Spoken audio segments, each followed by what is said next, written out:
Ils sont partis dans les couloirs du temps. Salut à tous, on se retrouve pour un nouveau numéro des couloirs du catch. Aujourd'hui c'est une émission spéciale parce qu'on sera pas deux, on sera trois.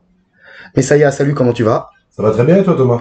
Bah ça va, alors j'ai la voix qui est un petit peu attaquée, comme vous pouvez l'entendre. Donc je suis content qu'on soit trois parce qu'aujourd'hui il y a ton colocataire qui nous a rejoint. Yes. Salut Nico. Salut à toi. Alors un fan de catch aussi?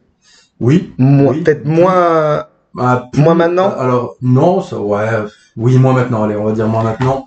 Avec largement moins aussi de connaissances que notre ami Messiah. Ah, c'est notre Bible, hein, c'est pour ça qu'il est là. Je voulais le virer, mais je trouve pas de remplaçant. c'est pas moi qui vais remplacer la Bible.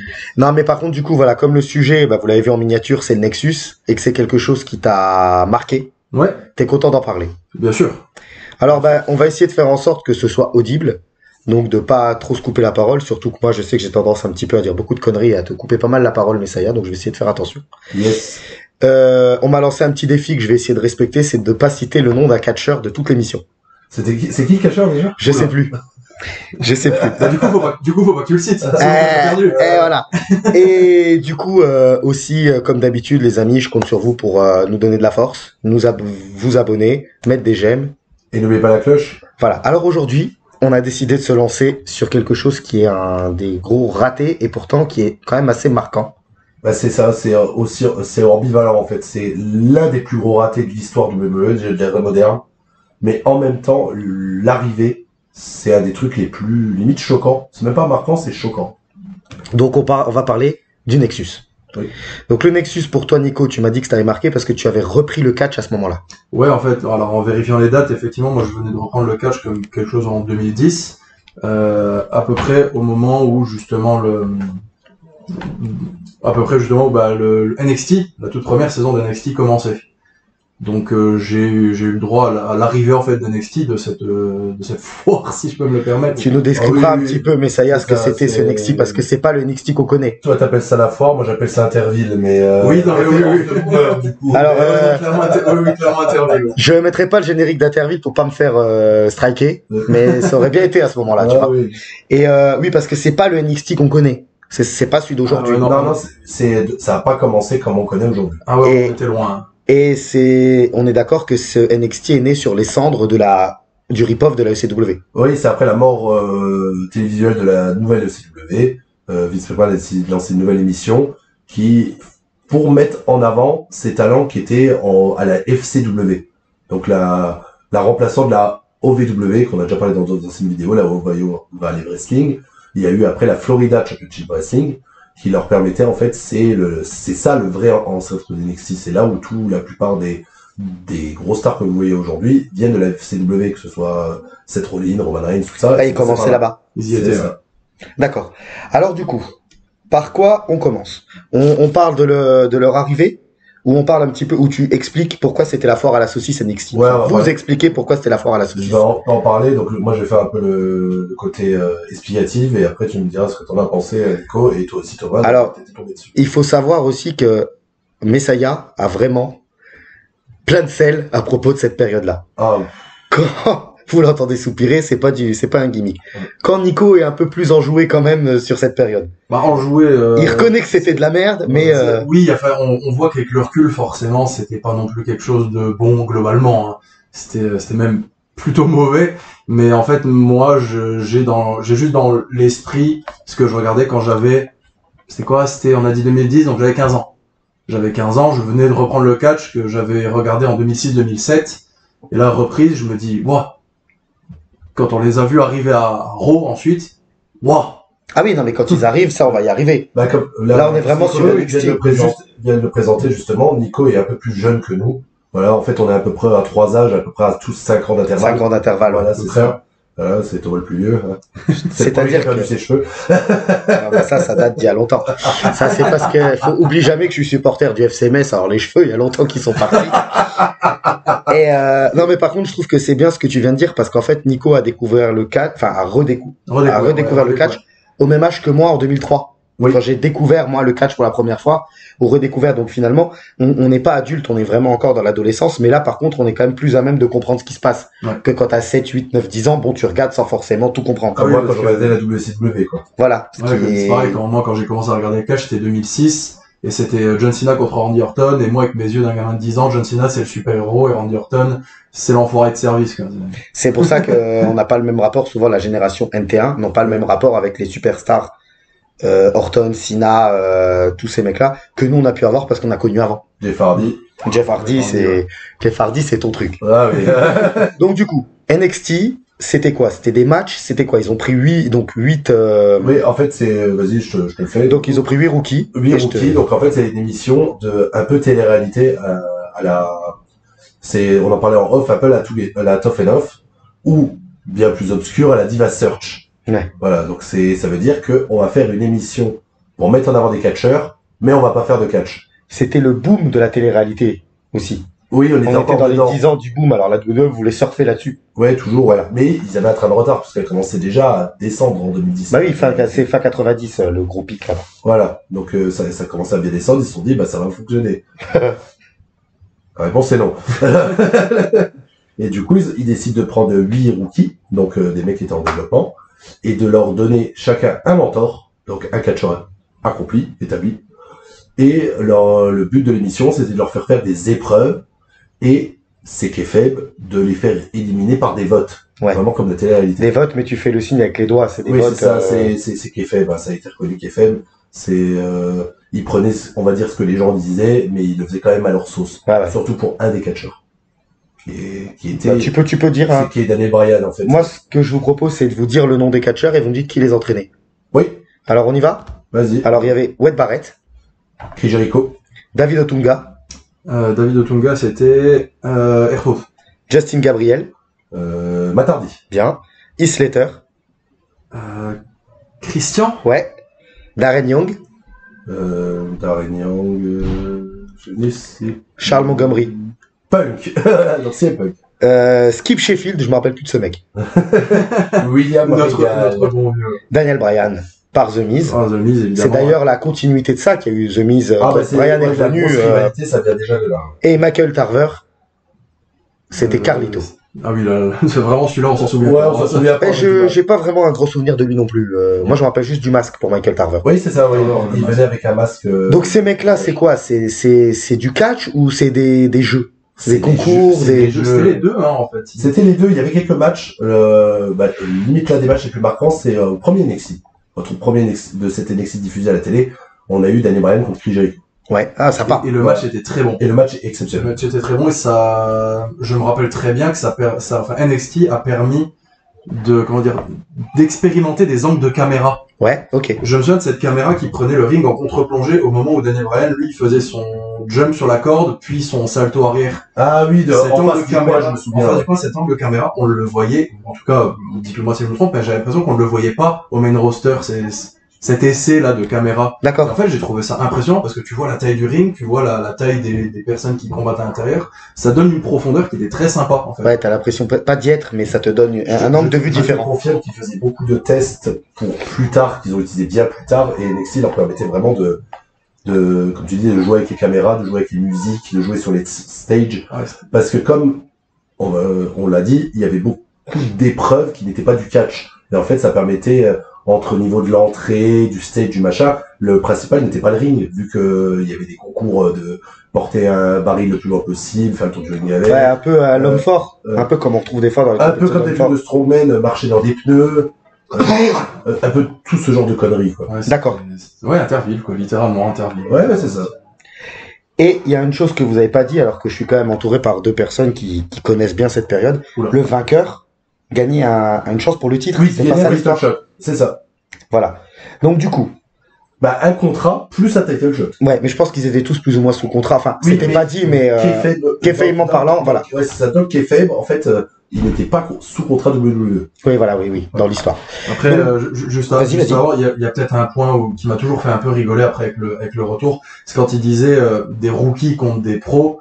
Et quand tu vois du côté des rookies, Daniel Bryan, qui à l'époque avait déjà suffisamment de bouteilles pour techniquement être du côté des pros, en fait. Oui, mais comme Mais on il dit était- souvent, il c'est était dans la pas- bulle Dans la WWE, WWE, je suis d'accord. le circuit indépendant n'existe pas pour eux. Donc du coup, Daniel Bryan, il le faisait intégrer, et même au niveau de son apparence, vraiment de le faire venir comme un jeune, un peu blend, parce qu'il avait les cheveux courts, pas trop de personnalité, alors qu'en fait, à l'époque, il était déjà considéré dans l'in-ring comme le meilleur catcheur du monde. Moi, ça me fait penser un peu à toute proportion gardée, hein, c'est pas une comparaison, mais un peu à Bobby Roode, que quand il vient du catch style TNA ou tout, on l'envoie à NXT. Oui, Et il arrive à NXT, oui. Alors qu'on aurait très bien pu l'envoyer direct en main roster, mais pour la bulle WWE, fallait le faire d'abord passer par cette phase de développement à NXT, quoi. Bah, quand on regarde l'époque NXT Black and Gold, il y en a très peu des mecs qui venaient du circuit indépendant ou de la TNA ou du Japon qui ont été directement en main roster. Il y en a très très peu. Moi, il y en a un qui me saute aux yeux, c'est AJ Styles. Oui, c'est AJ Styles, oui. Je pense que t'allais le dire. Oui, j'allais dire, même aujourd'hui, si on peut faire une comparaison avec aujourd'hui, on a Penta. Ouais. Penta qui arrive directement en main roster. Et Ray Phoenix, évidemment. Parce qu'on a changé d'air et pas le même dirigeant. Bien sûr. Après, on peut prendre aussi en contre-exemple, c'est Julia aussi. Ouais. Je sais plus si c'est Julia à qui on avait proposé de faire, non, c'était Stéphanie Baker. Stéphanie Baker à qui on a proposé de faire, écoute, est-ce que tu veux aller directement au main roster? Ou est-ce que tu veux passer vers NXT d'abord? Et elle a choisi d'aller à NXT. Ce qui est une bonne chose pour elle, parce qu'on est peut-être dans la future grande star du catch féminin. Oh oui. Elle est exceptionnelle. Pour moi, oui. En dégraissant un tout petit peu, elle est exceptionnelle. Donc Wade Barrett, on peut le dire, gagne la saison 1 de NXT. Oui. On est d'accord. Et qu'est-ce qui se passe? Parce que là, on va arriver. Voilà, donc après la fin de l'émission, on se dit, bon, bah, ces mecs-là, est-ce qu'on va les voir dans le roster? Comment ils vont être intégrés? On se posait pas trop de questions, on se posait vite fait des questions. Et on a un Raw, donc j'ai plus la date du Raw, excusez-moi.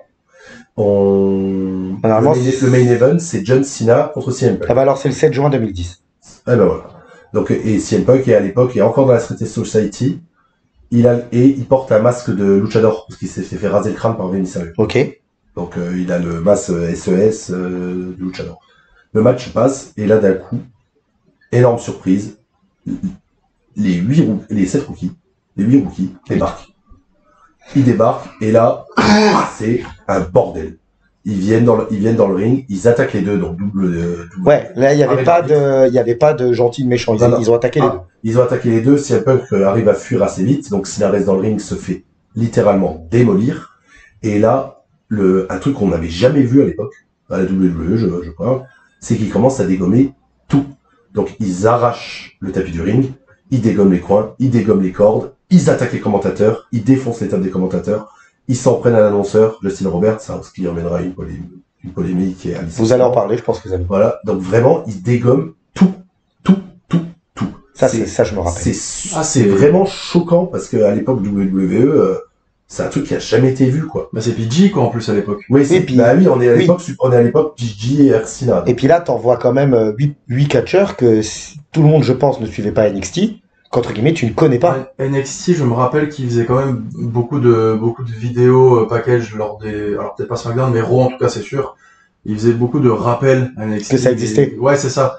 C'était pas si inconnu. D'accord, ok. Aux États-Unis, je mets un petit doute, parce que j'avais l'impression que les rappels d'NXT, c'était plus durant les pauses publicitaires aux États-Unis pour le marché international. C'est peut-être pas impossible. Donc, du coup, je préfère pas m'avancer là-dessus. Non, mais après, je me dis, c'est pareil, tu vois ces gens-là arriver, tu te dis, ouais, puis quand même. Tu dis, normalement, il y en a 7, excuse-moi. Mais tu dis, en plus, tu dis, il y en a 7 qui sont pas censés être là. Ouais, voilà, ils n'ont pas, parce que le seul contraste est pour Barrett. Oui, c'est vrai. Et on se rend compte aussi, même durant ce segment-là, que justement, c'est Barrett qui le dirige. Ouais. Ça se voit tout de suite. Oui. Et ce qui est dommage, parce que ça, on peut le dire tout de suite, vous allez être d'accord avec moi, c'est que c'est malheureusement la meilleure chose de la Nexus qui a été faite. Malheureusement. Je me suis mal exprimé, mais... Non, mais t'as été très vite dans le point, parce que j'allais y venir. Lui, pour moi, c'est le moment de gloire de la Nexus. Puis les quelques semaines où il démonte tout le monde après. Parce que ça va loin. Parce qu'il continue à démonter tout le monde. Oui, c'est ça. Moi, ce que je vous propose, c'est d'expliquer, de continuer un petit peu à avancer on va peut-être juste expliquer le truc qui s'est passé juste après l'arrivée. Bah voilà. Donc l'arrivée, ça marche très bien. Tout le monde est choqué. Moi, je me souviens qu'à l'époque, sur les forums, j'étais beaucoup sur les forums, tout le monde devenait fou. Tout le monde attendait justement la semaine d'après à Raw. C'est l'une des rares. Surtout qu'à cette époque, je regardais plus les weekly. Donc du coup, quand j'ai vu ça, ouais, toutes les semaines, j'attendais mes résultats le matin, parce que je suis un habitué de me faire spoiler Raw. En fait, dès que je me lève, en général, le lundi matin, la première chose que je fais, c'est d'allumer... Le mardi matin, pardon, d'allumer les résultats. Ok. Donc, je l'ai toujours fait. Donc, je fais pareil que toi, même encore aujourd'hui. Ouais, encore aujourd'hui. Et donc, du coup, les semaines qui arrivent, on voit qu'il y en a un en moins. Daniel Bryan, en fait, 3-4 jours après, il se fait virer. Parce que durant l'attaque, comment on leur a donné la consigne de tout péter et d'aller vraiment loin. Ouais, sans forcément, Ouais, on leur a pas donné de script, quoi. Faites ce que vous voulez. C'est ça. Et en fait, Daniel Bryan, tu m'as fait rappeler parce que je m'en souvenais pas, Nico, en off. Il a craché sur John Cena et ensuite, en fait, il a étranglé l'annonceur du ring, Justin Roberts, avec sa cravate. Non. Actually, c'est l'inverse. En fait, je me rappelle très bien, c'est que pendant que la majorité s'occupait juste de défoncer le ring, enlever les tatamis à l'extérieur, Daniel Bryan, effectivement, tu vois la grosse caméra où il est au sol en train d'étrangler Justin Roberts avec sa propre cravate. Le pauvre, il a la chemise défoncée et tout. Où il surjeu, où il fait une gueule improbable. Mais c'est visuellement, ça tape. Vraiment, ça tape. Et après, derrière, quand il se retourne dans le ring où il y a encore le pauvre John Cena qui est au bout de sa vie en train de se faire défoncer, là, ils le démolissent. Et à un moment, ils le tiennent à deux, à genoux, et Daniel Bryan, il vient, il lui lâche un énorme molar au visage, en fait. Ok. Alors, je pense que le molar, c'est toi qui as dit tout à l'heure qu'il n'était pas prévu, et je pense que John Cena n'a pas aimé. Je sais pas trop s'il était prévu ou pas, mais c'est sûr et certain que John Cena n'a pas spécialement aimé. Et en plus. Mais c'est surtout le coup de l'étranglement. Et pourquoi? Parce que dis-le quand même. Après la mort de Chris Benoit, donc les étranglements, on les essayait d'éviter. Sauf si tu es John Cena et que tu étrangles Umaga avec les cordes du ring. Ça, t'as le droit. Ouais, c'est ça, exactement. Ça, t'as le droit. Ça, t'as le droit, ouais. Oui, mais c'est John Cena. Ouais, si t'es John Cena. Hein. Et ça reviendra bien plus tard. Du coup, pour les relations publiques, ils sont obligés de virer Daniel Bryan, alors que, même s'il avait, on va le dire comme ça, mais il avait pas du tout le physique, et on a bien vu après, même s'il couchait tout ça, il avait pas la tête d'un mec qui serait main eventer de WWE. Mais, je pense que McMahon a été ultra poussé de l'embaucher parce qu'il était considéré comme le meilleur catcheur du monde. Oui. Donc, du coup, quand ils l'ont viré, c'est reconnu qu'en fait, c'était vraiment pour les relations publiques. Ah oui, ça, c'est ils avaient prévu de le rembaucher plus tard. Voilà. C'était juste de dire, vous avez vu, il a fait des choses qu'on n'aime pas, qui sont pas bien, déjà pour pas qu'on leur reproche.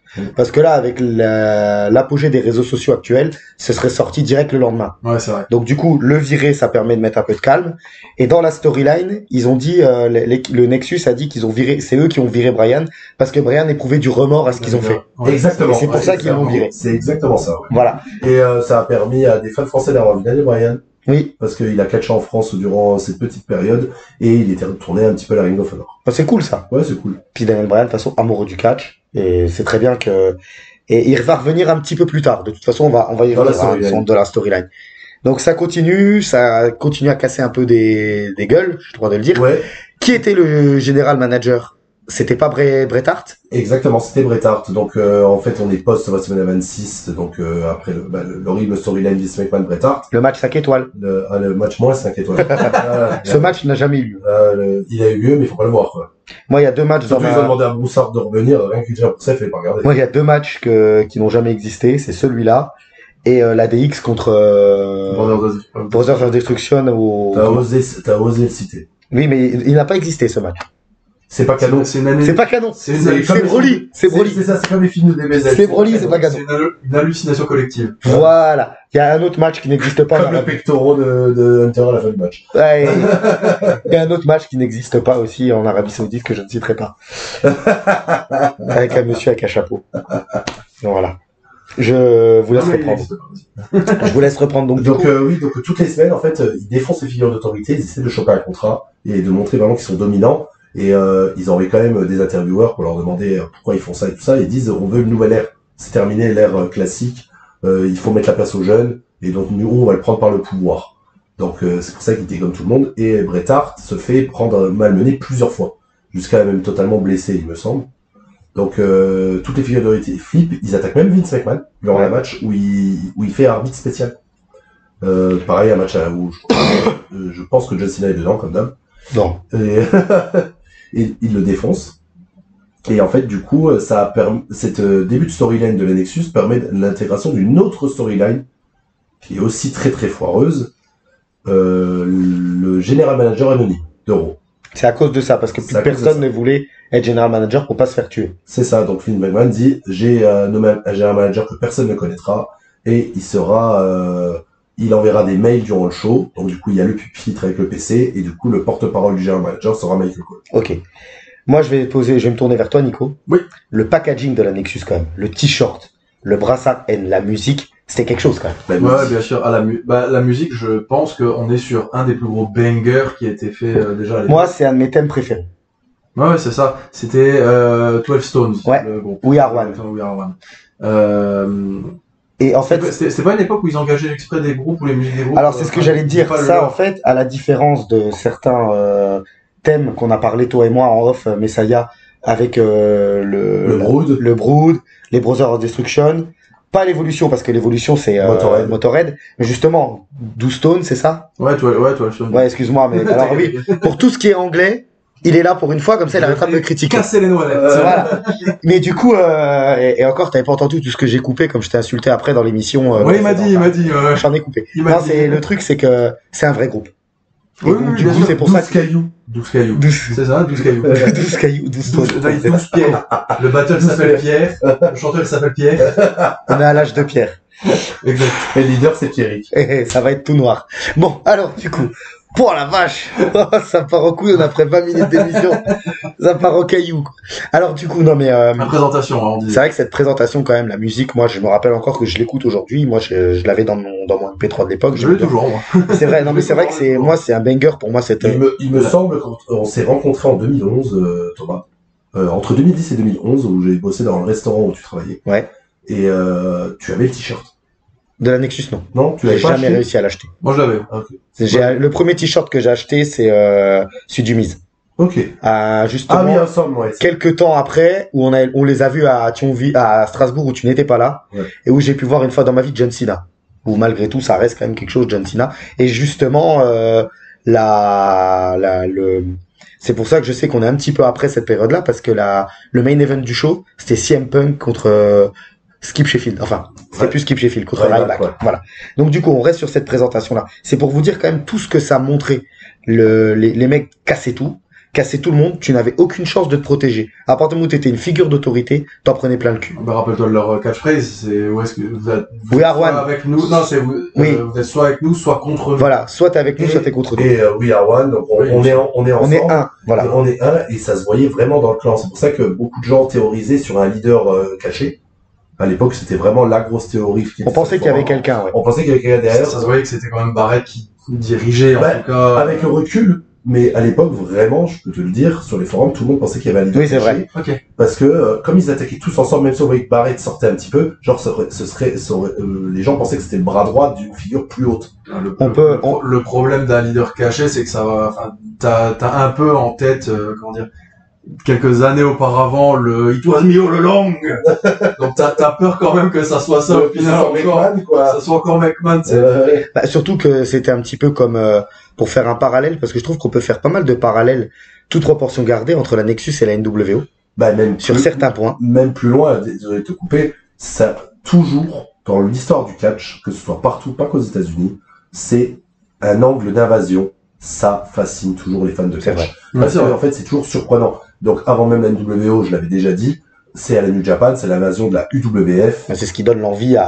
à Bischoff de faire la NWO. Et moi, Et après, même si ça a été ultra foirax, il y a l'invasion oui, bien sûr. à la WWE par la WCW. Et les gens étaient fous. De toute façon, Les gens ça, étaient fous. si un jour on fait une émission, c'est le plus gros raté financier de l'histoire du catch, on l'a déjà dit. Ouais. Non, mais ce que je voulais dire, c'est que la NWO, quand elle arrive, finalement, on apprend que c'est Bischoff, le le leader. Et là, on pouvait attendre un petit peu la même chose. Oui, c'est ça. Vu qu'ils ont cassé tout le monde. Que, en fait, sauf que tu l'as dit en off, donc du coup on peut le dire maintenant, c'est que c'est là où c'était ultra surprenant la Nexus comparé aux autres clans ou les autres invasions, c'est qu'il n'y avait pas de star établie. Il n'y a pas de star power, en fait. C'est des mecs totalement nouveaux, parce que la NWO, c'est Hall et Nash et Hogan. Oui, c'était des noms. Voilà. À la UWF, c'était des gros noms, des mecs qui étaient déjà là à New Japan.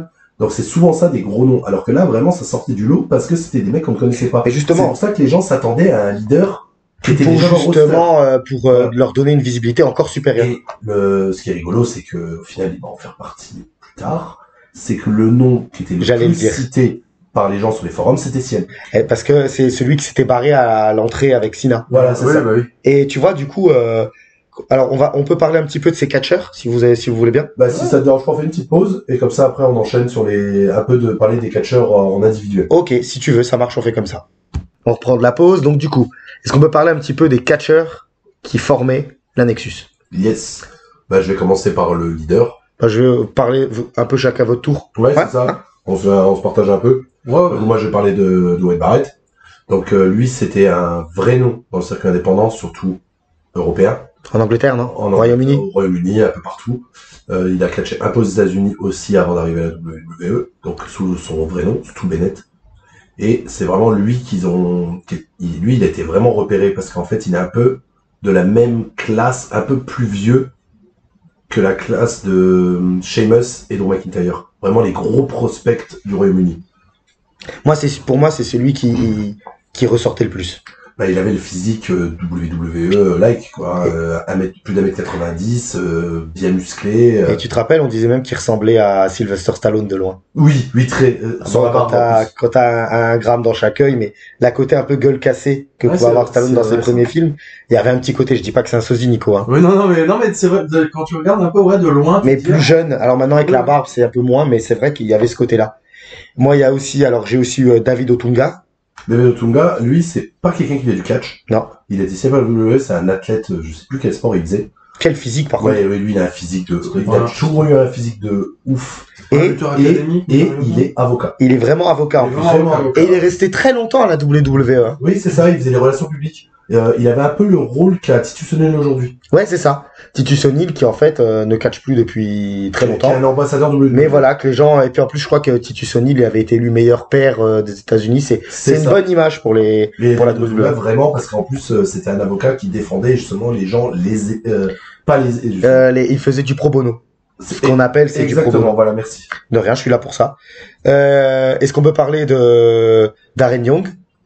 Ils y croyaient après la. Darren Young, Nico, est-ce que tu te souviens de ce qu'on disait sur lui à l'époque? À l'époque? Ouais. Oh, non. On disait le Cena afro-américain. C'est vrai qu'il avait la classe. C'est vrai, tu as raison. Parce qu'au niveau de son physique et au niveau de son faciès, il faisait rappeler John Cena pour les gens. Oui, c'est vrai. Et du coup, on disait c'était le futur Cena afro-américain. Il y a Michael Tarver. Qui? Bien joué. Bien joué. Alors, c'est le mec qui a toujours le masque. Avec le T dessus. C'est pas le meilleur catcheur du clan? C'était.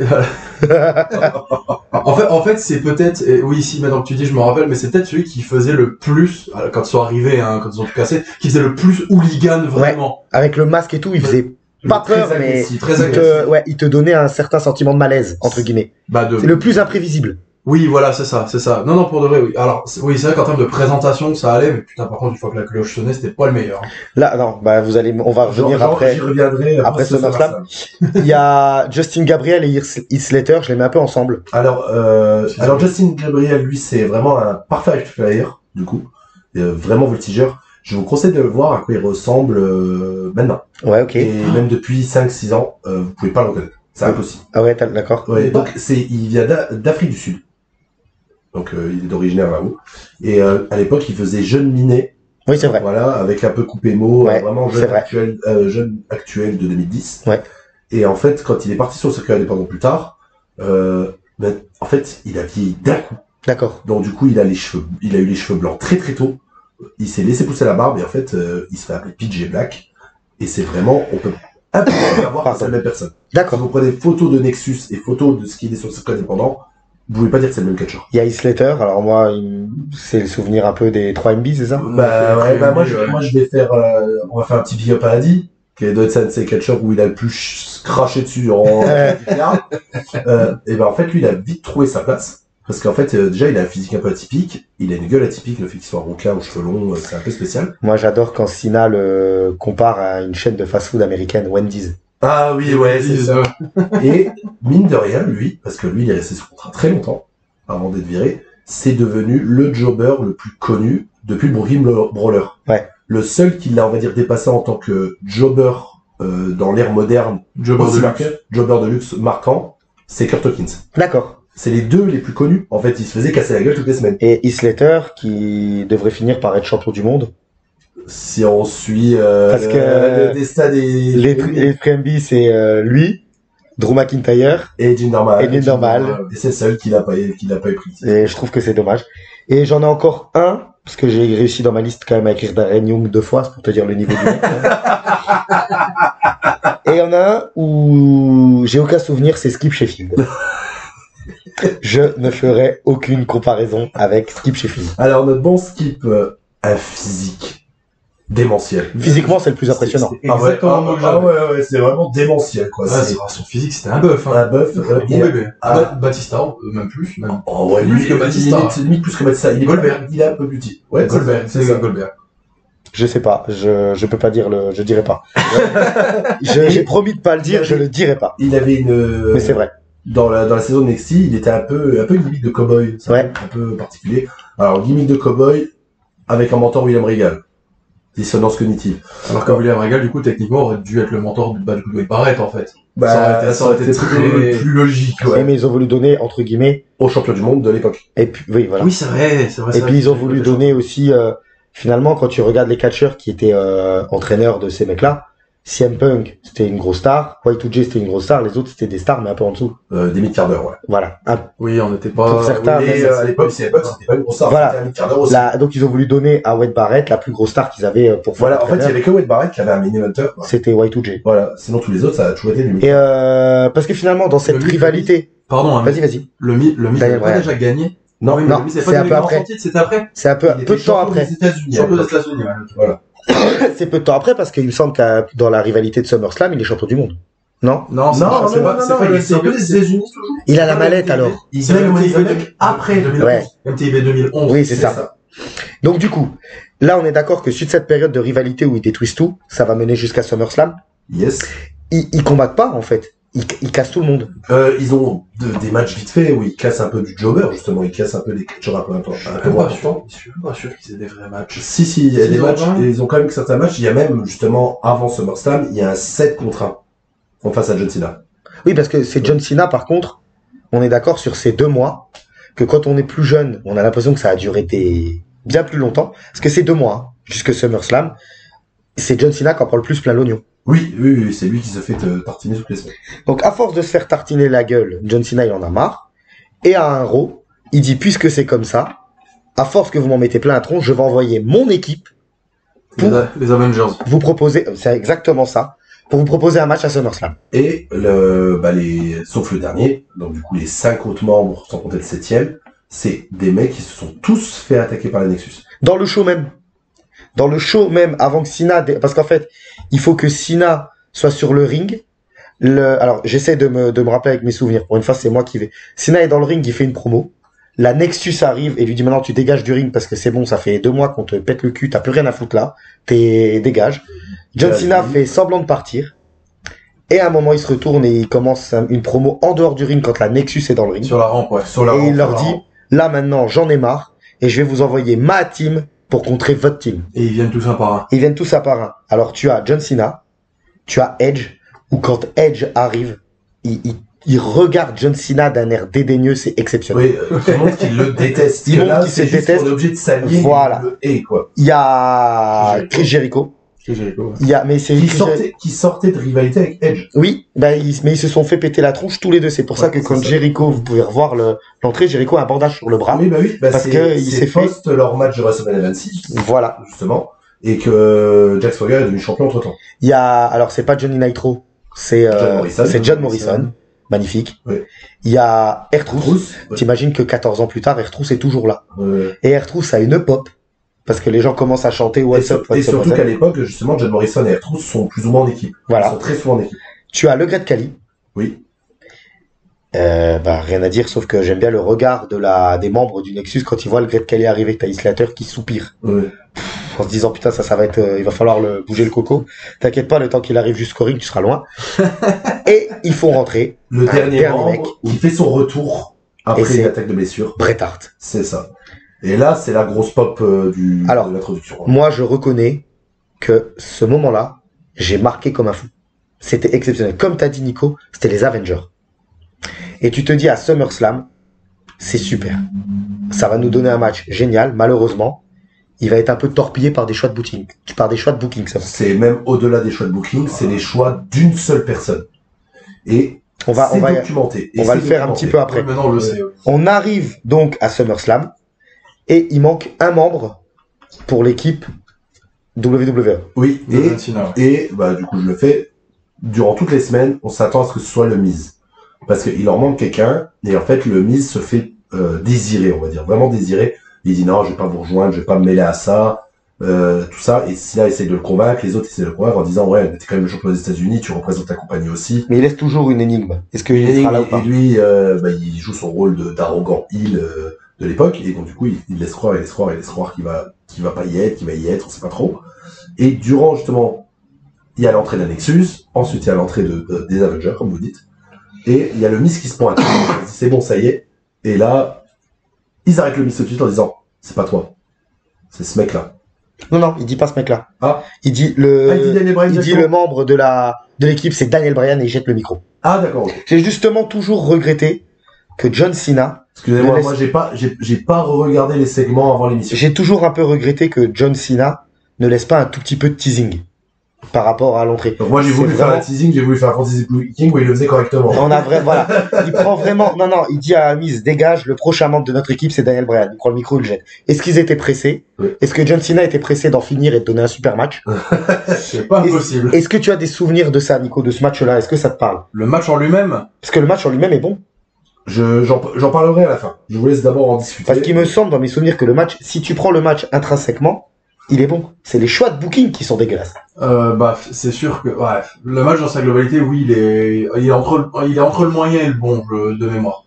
Il est pas, c'est pas le pire match de l'année, mais on n'est pas non plus sur, en termes de catch, tu parles. Ouais, 7 contre 7, c'est chiant à booker. C'est compliqué. Ouais. C'est chiant à booker et, on y reviendra évidemment, en plus, les choix de booking d'une personne, ça a torpillé tout le match. Alors attention, vas-y. Non, mais c'est juste qu'en fait, donc, moi, dans mes yeux de gamin, donc quand je reviens de 15-16 piges à l'époque. T'es à fou. Déjà, je suis à fond derrière la Nexus. Oui. À ce moment-là, je suis à fond derrière la Nexus. Et quand tu vois qu'ils arrivent, il reste quoi? Il reste 3 contre 1 à la fin? Ou c'est voire même 5 contre 1. Ils les démolissent. À la fin, tu finis. La Nexus démolit tout le monde. À la fin, ça vient il y a même un peu plus. Ouais, je crois que c'est 3 contre 1. Et je crois qu'il a raison. En fait, c'est de mes souvenirs. Ils en dégomment très vite. Ah oui, il y en a qui ensuite, je crois qu'ils sont pendant longtemps à 3-4 contre 2 parce que Cena est mort à l'extérieur. Donc, il continue d'éliminer et en fait, Cena revient tout seul à 1 contre 2 à la fin. Avec la cape. Oui. Avec la cape et tout. Voilà. Avec Super la cape. Cena, oui, littéralement super. Là, il a la cape, le marteau de et Thor. C'est dans les, on va en parler tout de suite. Vas-y. C'est dans les shots booking. En fait, John Cena, on a dit, il faut les faire gagner. De toute façon, il faut qu'ils soient dominants. C'est un nouveau clan. On veut les pusher. C'est parti. Et Cena, il fait, non, on va pas quitter SummerSlam en faisant gagner des inconnus et des heals. Et puis quoi encore? Je vais gagner. Ouais, mais non, et c'est en fait en discutant avec Edge. C'est Edge qui a balancé. Je crois qu'il y avait Y2J aussi, hein. Y2J. Il parlait avec les deux, mais c'est Edge qui a balancé toute l'info. En fait, dans une interview, c'est lui qui a raconté que justement, le problème de ce match-là, c'est John Cena. Qui a dit qu'il refusait de perdre contre la Nexus parce qu'en fait, il les sentait pas. Pour lui, il fallait attendre avant de les pusher, en fait. Sauf que un clan comme ça, comme j'ai dit, qui n'a aucune star, si tu veux rendre le truc vraiment marquant, il fallait faire gagner. Fallait qu'il gagne le premier match. Donc, du coup, le booking du match, en plus, c'est un booking de feignasse. C'est John Cena qui prend un DDT à l'extérieur et qui est KO tout le match.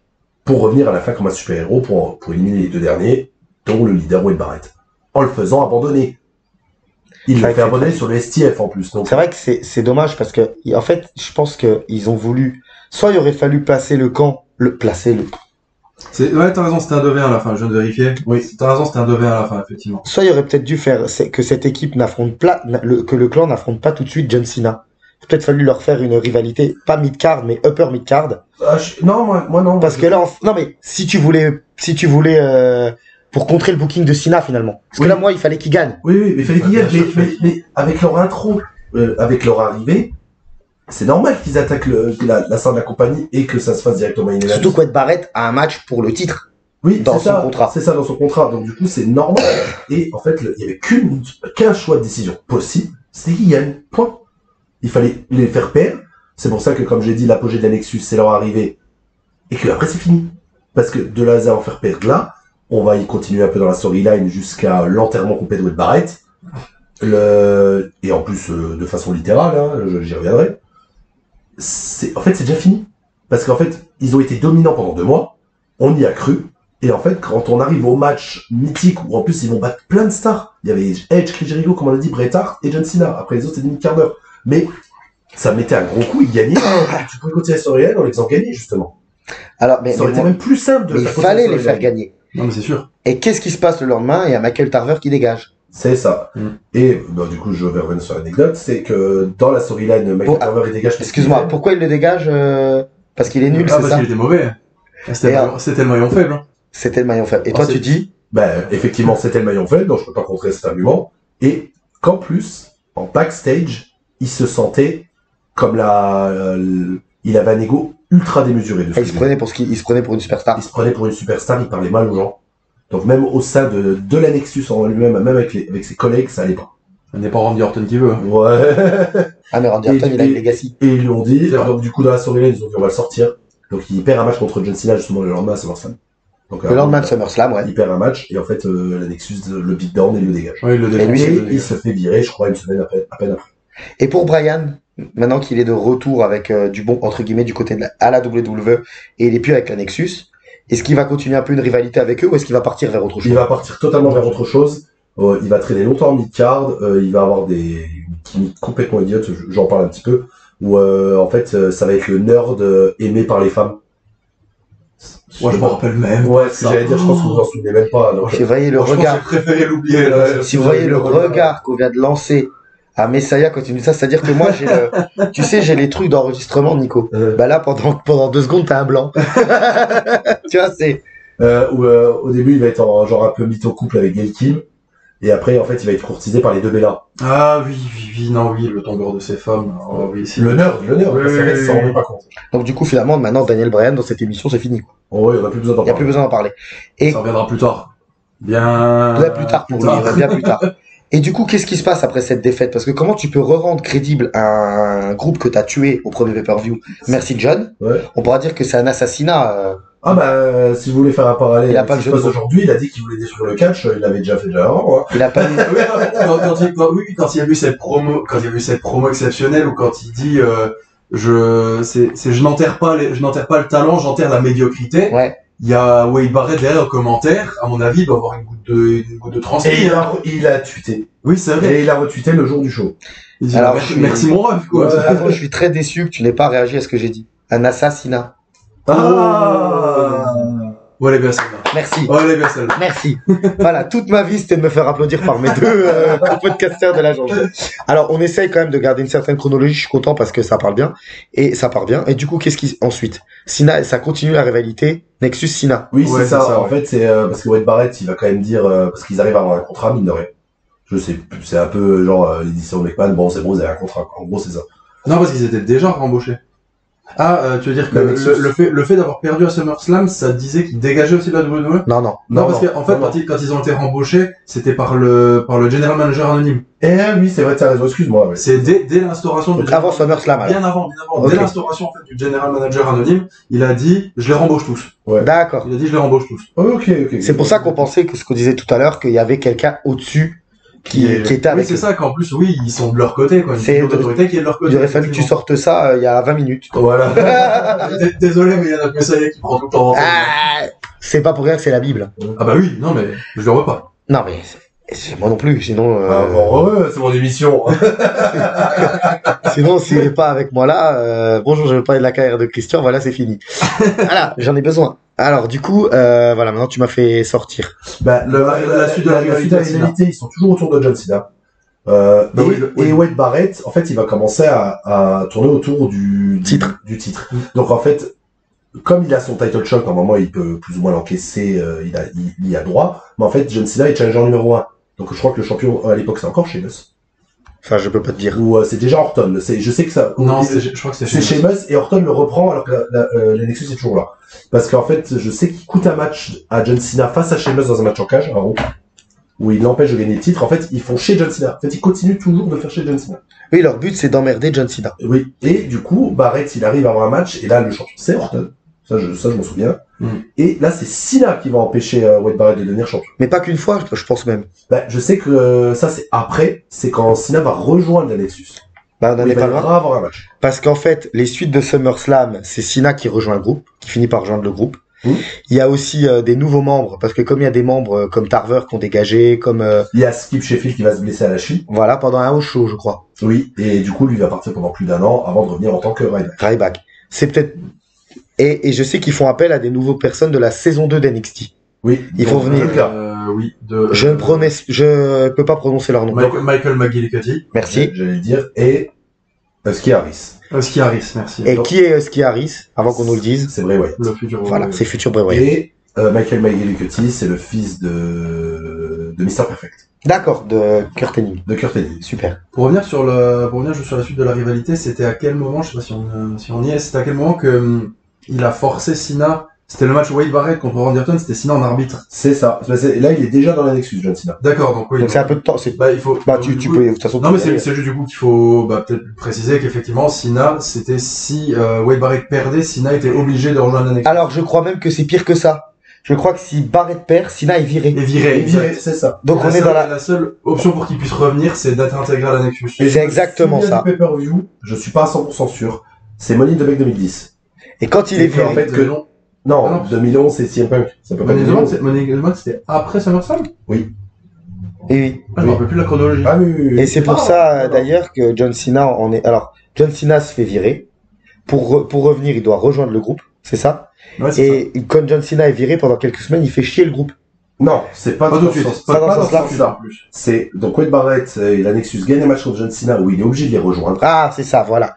Et en fait, donc du coup, il fait partie de la Nexus, il devient même champion par équipe avec David Otunga. Exactement, John voilà, Cena. c'est ça. Et en fait, Barrett, il arrive à convaincre l'autorité et tout ça d'avoir un match face à Randy Orton. Avant Il toute intègre chose. John Cena en tant que arbitre spécial. Et si Wade Barrett ne gagne pas le match, John Cena est viré. C'est ça. Et il y a aussi une chose que tu oublies de dire, c'est que le titre de John Cena et de David Otunga le drop à 2 autres membres du groupe en se couchant. Oui, il se couche pour Justin Gabriel, etc. Voilà. Et John Cena, du coup, là on en revient à ce qu'on disait. Excusez-nous, c'est un peu fouillis parce qu'on est 3, il faut faire revenir la mémoire des 2 ou 3.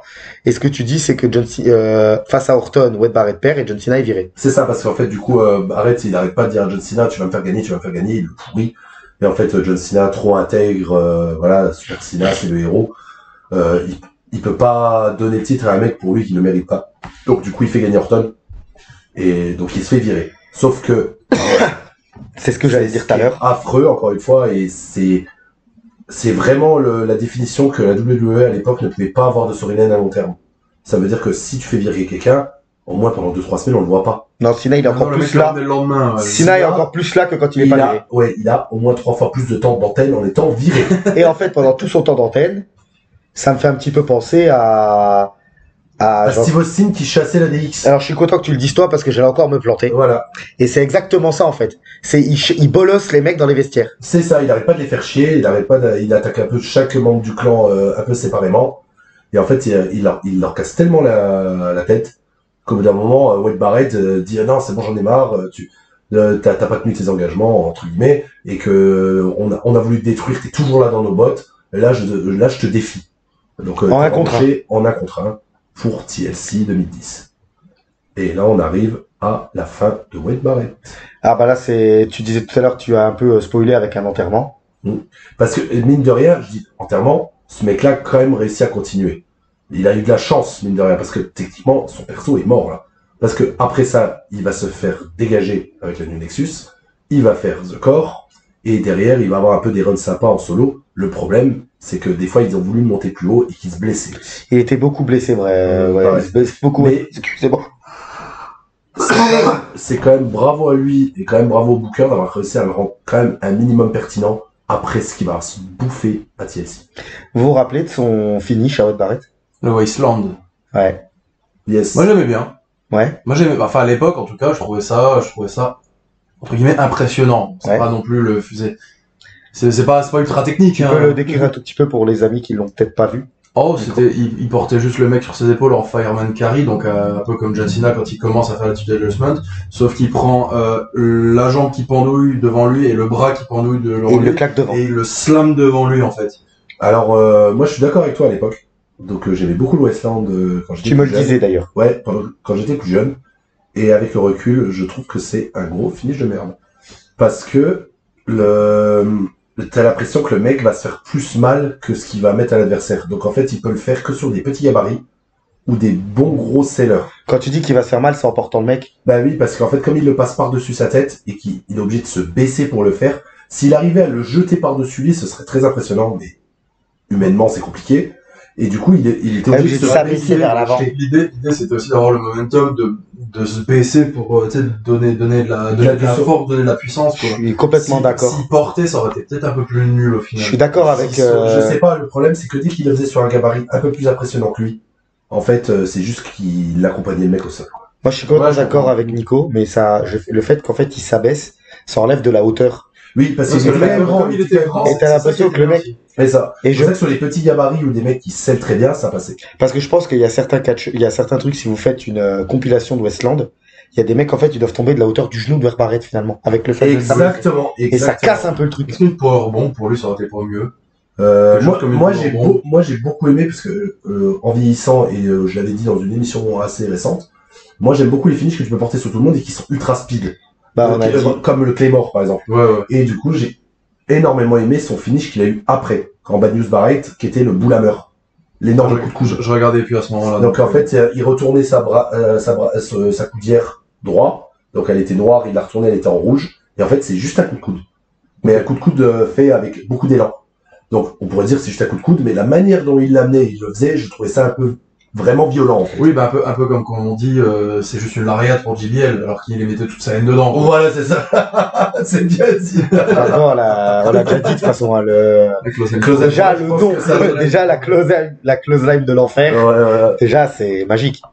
C'est Et un après, peu et je pense qu'il y a aussi un truc important, c'est qu'il fallait absolument que le Westland ne ressemble pas du tout à un F5, à un FU, pardon. Bah, FU, ouais. Parce que sinon, il y a l'autre qui aurait pété un boulon en... Alors que du coup, justement, si on faisait un peu ce parallèle, c'est bien. Comme il est en rivalité complet contre John Cena, le fait qu'ils ont un finish tous les deux similaire, en fait, c'était sympa. Ça aurait été Ok, sympa, Ça ouais. faisait, ça faisait ok, ouais. un peu une opposition. Et qu'est-ce qui se passe donc à ce TLC? Alors à ce TLC, on va dire la globalité du match, c'est moyen. C'est John Cena qui m'a envie de se sortir les doigts. C'est quoi C'est, ouais, On parle du match du coup là qui. à TLC quand il enterre Wade Barrett? Donc c'est un TLC. Donc c'est où il gagne et il rejoint la. Non, non. Barrett gagne et rejoint Non, la. non, il y a rien à voir. Barrett a déjà viré Cena de la Nexus, justement. Ah Il oui, a dit, d'accord, j'en ok, ai on est marre, bien plus loin, excusez-moi. et maintenant je vais te shooter. Oui, on est bien plus loin. On est Donc bien là, plus c'est loin. vraiment personnel. Donc c'est un TLC où il faut gagner. Je crois que je sais même pas si c'est par tomber ou un truc comme ça, mais le but c'est de se défoncer quoi. Et donc le Wade Barrett a essayé d'avoir des offenses, mais on voit c'est le John Cena pas motivé, c'est John Cena qu'on verra face à The Miz quelques mois après. Que tu as déjà dit Voilà. d'ailleurs. En même temps, John Cena, il avait pas envie de les mettre over à la base, il va pas avoir envie de le mettre Bah, over. il a jamais eu envie de mettre over, et on arrive sur le spot de fin de match. Où c'est catastrophique. C'est ça que je dis que c'est un enterrement littéral. En plus, c'est très mal fait. Oui. En plus de ça, donc c'est nul et c'est mal fait. C'est, John Cena, il défonce Wade Barrett devant on va dire, le décor du stage. Ouais. Et le but du spot, c'est qu'il y a des chaises accrochées par des cordes, en déco, voilà. Oui, c'est nul. Et en fait, de prendre la chaise du bas, de tirer sur la corde, et qu'en fait, Wade Barrett se fait enterrer sous une pluie de chaises. Littéralement. L'idée est pas bête. Sauf que, on le voit bien, ce trou de balle de Cena, désolé, hein, c'est comme les collines qu'il fait dans le ring où on l'entend à l'autre bout de l'arène. Faut que je saute, esquive! Donc ça fait beaucoup, voilà. Il tape Wade Barrett qui est couché sur le ventre, et là, il tire une table. Un genre pas vraiment une table, mais un truc C'est une table basse, en fait. une genre de table basse. Il la tire, il la met sur le dos de Wade Barrett. Donc déjà, on se dit, mais pourquoi il fait ça? Donc il va lui sauter dessus ou un truc comme ça. Et là, il fait tomber les chaises dessus. En fait, c'est Il y a zéro chaise qui devant la caméra, il protège Wade Barrett. Ouais, là, c'est l'angle de caméra qui est pas bon. C'est Mais catastrophique. même devant l'angle de caméra, je veux dire, la table, elle fait la taille de Barrett, tu peux pas la louper, en fait. Ouais, c'est ça. Il y a Donc, aucun angle de l'angle caméra qui allait est sauver. extrêmement mal fait, quoi. Il y a aucun angle de caméra qui allait sauver ce Nico match, a, en fait. Nico a raison. Si vous voulez faire ça, je vais donner une idée encore de Fantasy Booking. Il le prenait sur le stage, genre en attitude adjustment, il le balançait à travers une table avec des draps, Qu'on voit pas, qu'on le voit pas, et derrière il fait tomber les chaises, et qu'en fait on le filme pas. Un peu comme le Twist of, pas le Twist of Fate. Le Sweat Bomb de Jeff Hardy du haut du... sur Randy Orton. Sur Randy Orton, tu vois pas la chute. On voit pas les chutes des deux. Tu On les sais- voit après KO dans le sol, et ben ils auraient dû faire la même chose. Ouais. Pourquoi John Cena on le voit tirer un genre de trépied là, avec une table, il met ça sur Wade Barrett, et ensuite fait tomber les chaises. C'est la fin de leur rivalité? Oui. Il était temps? Bah oui, il était temps, mais là, c'est la pire fin de rivalité de l'histoire, quoi. Bah, pour crédibiliser un mec, Voilà. Crédible quoi? crédibiliser un mec. Ah bah, le seul qui est ressorti crédible, je pense que c'est le chèque Ouais, et puis qu'ils ont reçu, en fait. le caméraman, je pense qu'il a dû en prendre un peu plein le cul. Oh, il en avait marre, je pense. Je pense qu'il voulait pas être là. Hein. Ouais, non, mais Je pense qu'il t'imagines voulait quand pas même. être là. Ce qui est dommage un peu, c'est que moi je trouve qu'on peut faire pas mal de parallèles, par exemple avec la Bloodline et Solo Sikoa aujourd'hui, qu'on veut essayer de mettre devant face à Jacob Fatou. Non, en fait, le truc, c'est qu'on a essayé de mettre Solo Sikoa en avant, sauf qu'en fait, on fait des call-ups de gens extérieurs Qui sont meilleurs que lui. qui ont une plus grosse carrière, qui sont meilleurs in-ring et qui ont plus d'aura. Non, mais j'allais dire, c'est surtout qu'en fait, tu veux mettre en avant un mec que tu fais perdre tout le temps. En plus, c'est ça. bah là, de toute Wade façon, Barrett, Solo Sikoa, là, pour moi, à part, il sert à torcher le cul des deux mecs qu'il a fait venir. Et moi, je vais vous poser une question. Trick Williams qui fait venir Kenny Omega qui dit je vais le coacher maintenant. Ouais, voilà, c'est génial, voilà, exactement. Et moi, je vais vous poser une question. Est-ce que par contre, si la Nexus, alors on est encore un peu dans le fantasy, mais là après on va passer vers le New Nexus. Là, On va passer sur le New Nexus. Ouais. Donc c'est bien, ça fait la petite coupure avant qu'on reprenne sur le New Nexus. Est-ce que si John Cena avait laissé le clan gagner à SummerSlam et Wade Barrett gagner la rivalité à TLC, est-ce que là en fait on n'aurait pas propulsé Wade Barrett vers le peur mid-carder, voire même Main eventer, même. main eventer. Si il bat l'équipe de John Cena à SummerSlam, into, je bats John Cena en AV1, même sans avoir pris le titre dans la rivalité, le mec, il est établi. Il était établi. Puis après, Surtout qu'il avait tout. Puis après, tu pouvais très bien faire un angle de draft et envoyer Wade Barrett à SmackDown, par exemple. Exactement. Et au moins, tu avais un mec crédible. Et dans cette période complètement endormie de la WWE, Comme je le répète Guerra, souvent. où finalement on s'ennuyait parce que c'est quoi le premier coup de réveil? Bah, il y a eu l'arrivée de la Nexus, mais ça a été finalement avec la durée, ça a pétard Il y mouillé. avait eu un truc un peu avant la Nexus où qui avait un peu surpris tout le monde quand même, c'est la prise de titre de Sheamus. Ah, ça c'était. Parce que ça aussi, personne s'y attendait. Hein. Oui, parce que c'est Sheamus, il est champion très rapidement après son arrivée. Oui, c'est ça. 6 mois, je crois. Même Et pas, ouais, c'est ça. encore face à notre ami John Cena. Oui.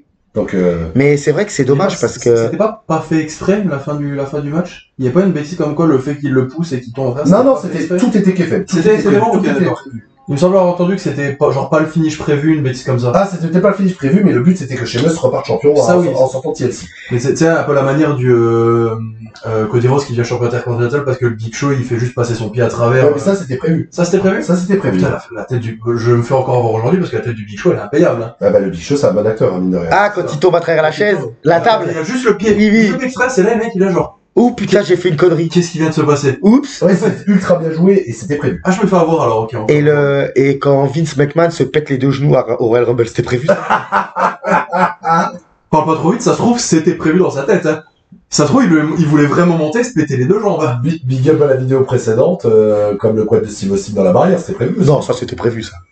Ça c'était prévu. Steve Austin, il était à jeun. On va pas en revenir là-dessus Ah, parce il que était clair, hein. Le mec, Il était clair. Hein. ah ouais non mais Steve Austin c'est C'est lucide. ah ouais c'est du ouais non mais c'est impressionnant. Enfin bref, on va pas revenir là-dessus. Mais faut pas me lancer là-dessus. Hein.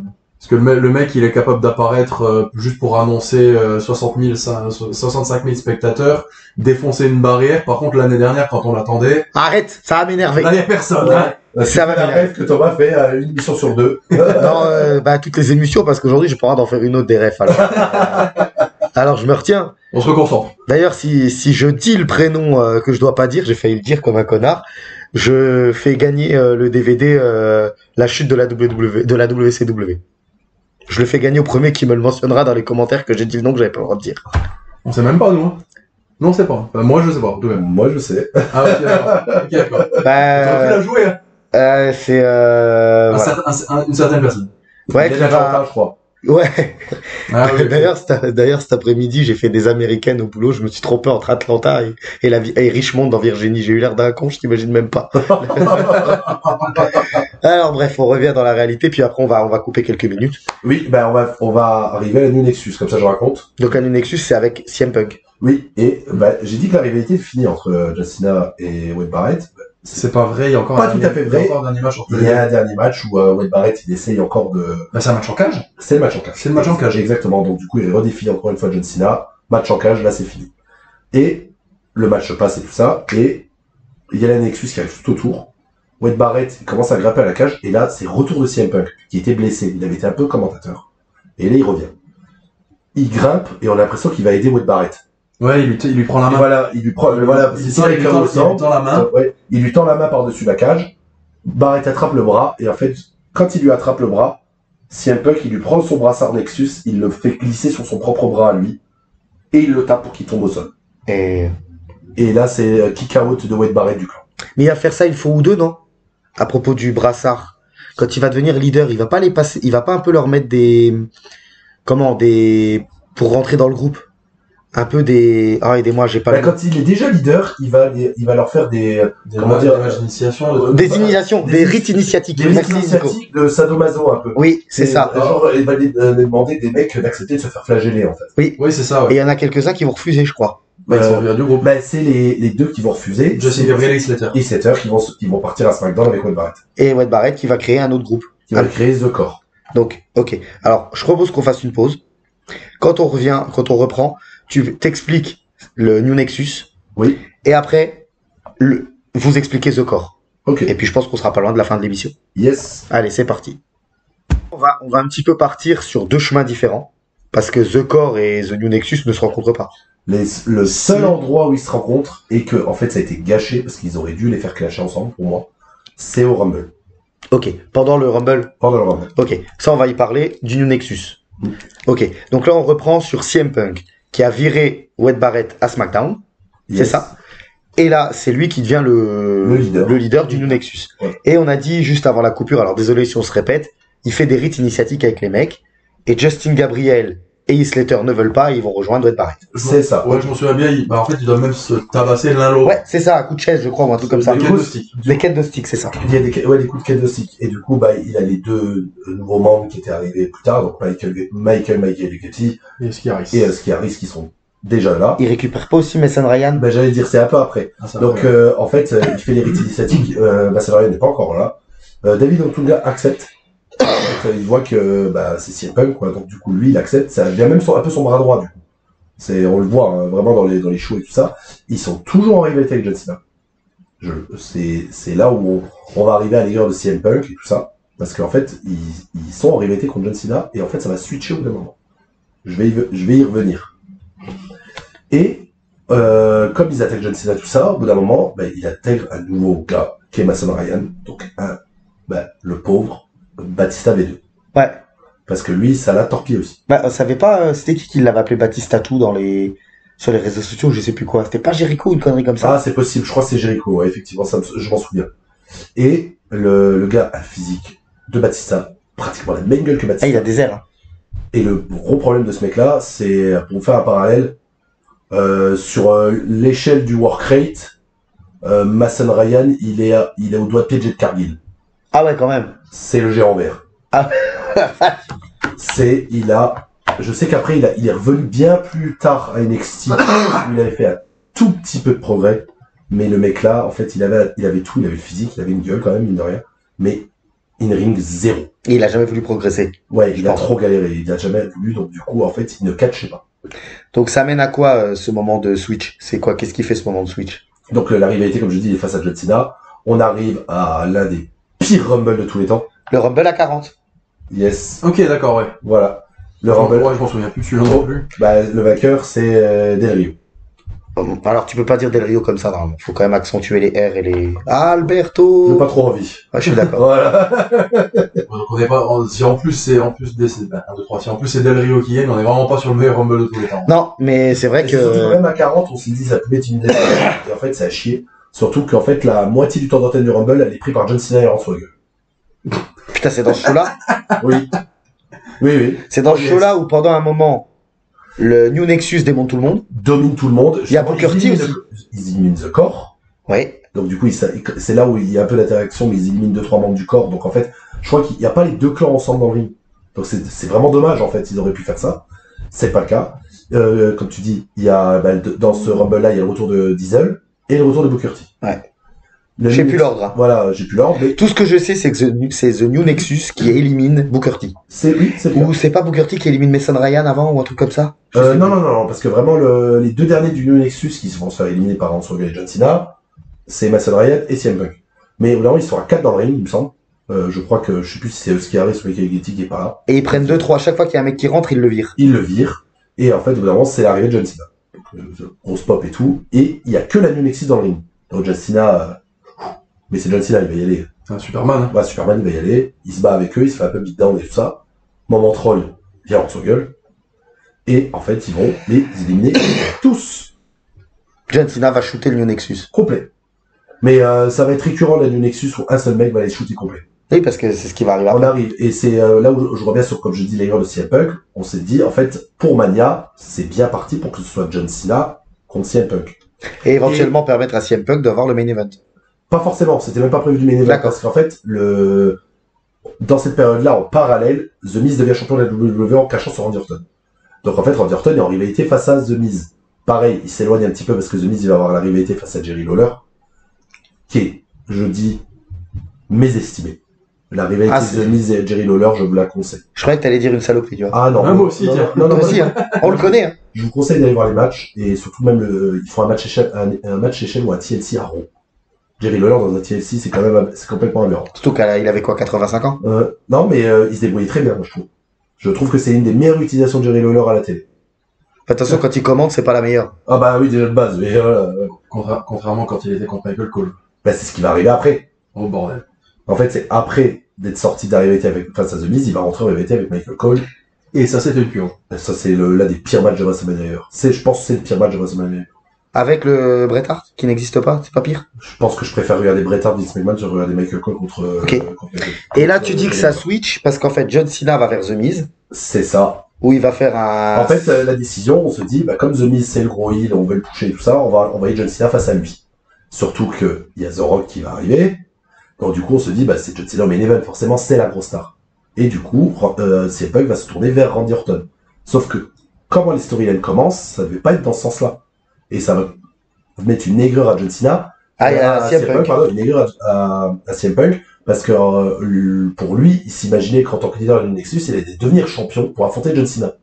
Sauf qu'en fait, il va jamais se tourner vers le titre. The Miz va rester champion. Un mec que pour CM Punk à l'époque, il ne considérait pas du tout. Il se disait, mais ce mec-là, il est random, il est champion du monde, alors que moi, je ne le suis même pas. Et comme je dis, ils vont switcher. Et on a dit, John Cena, il a tartiné toute la Nexus normale. Il avait commencé à tartiner toute la New Nexus. Et ben, son pote Randy Orton, il va se tartiner Salade tomate oignon dans le... toute la New Nexus. Donc la rivalité Cena Punk New Nexus va se terminer à l'Elimination Chamber. Donc dans l'Elimination Chamber, c'est Cena qui élimine CM Punk. Comme ça, c'est fini.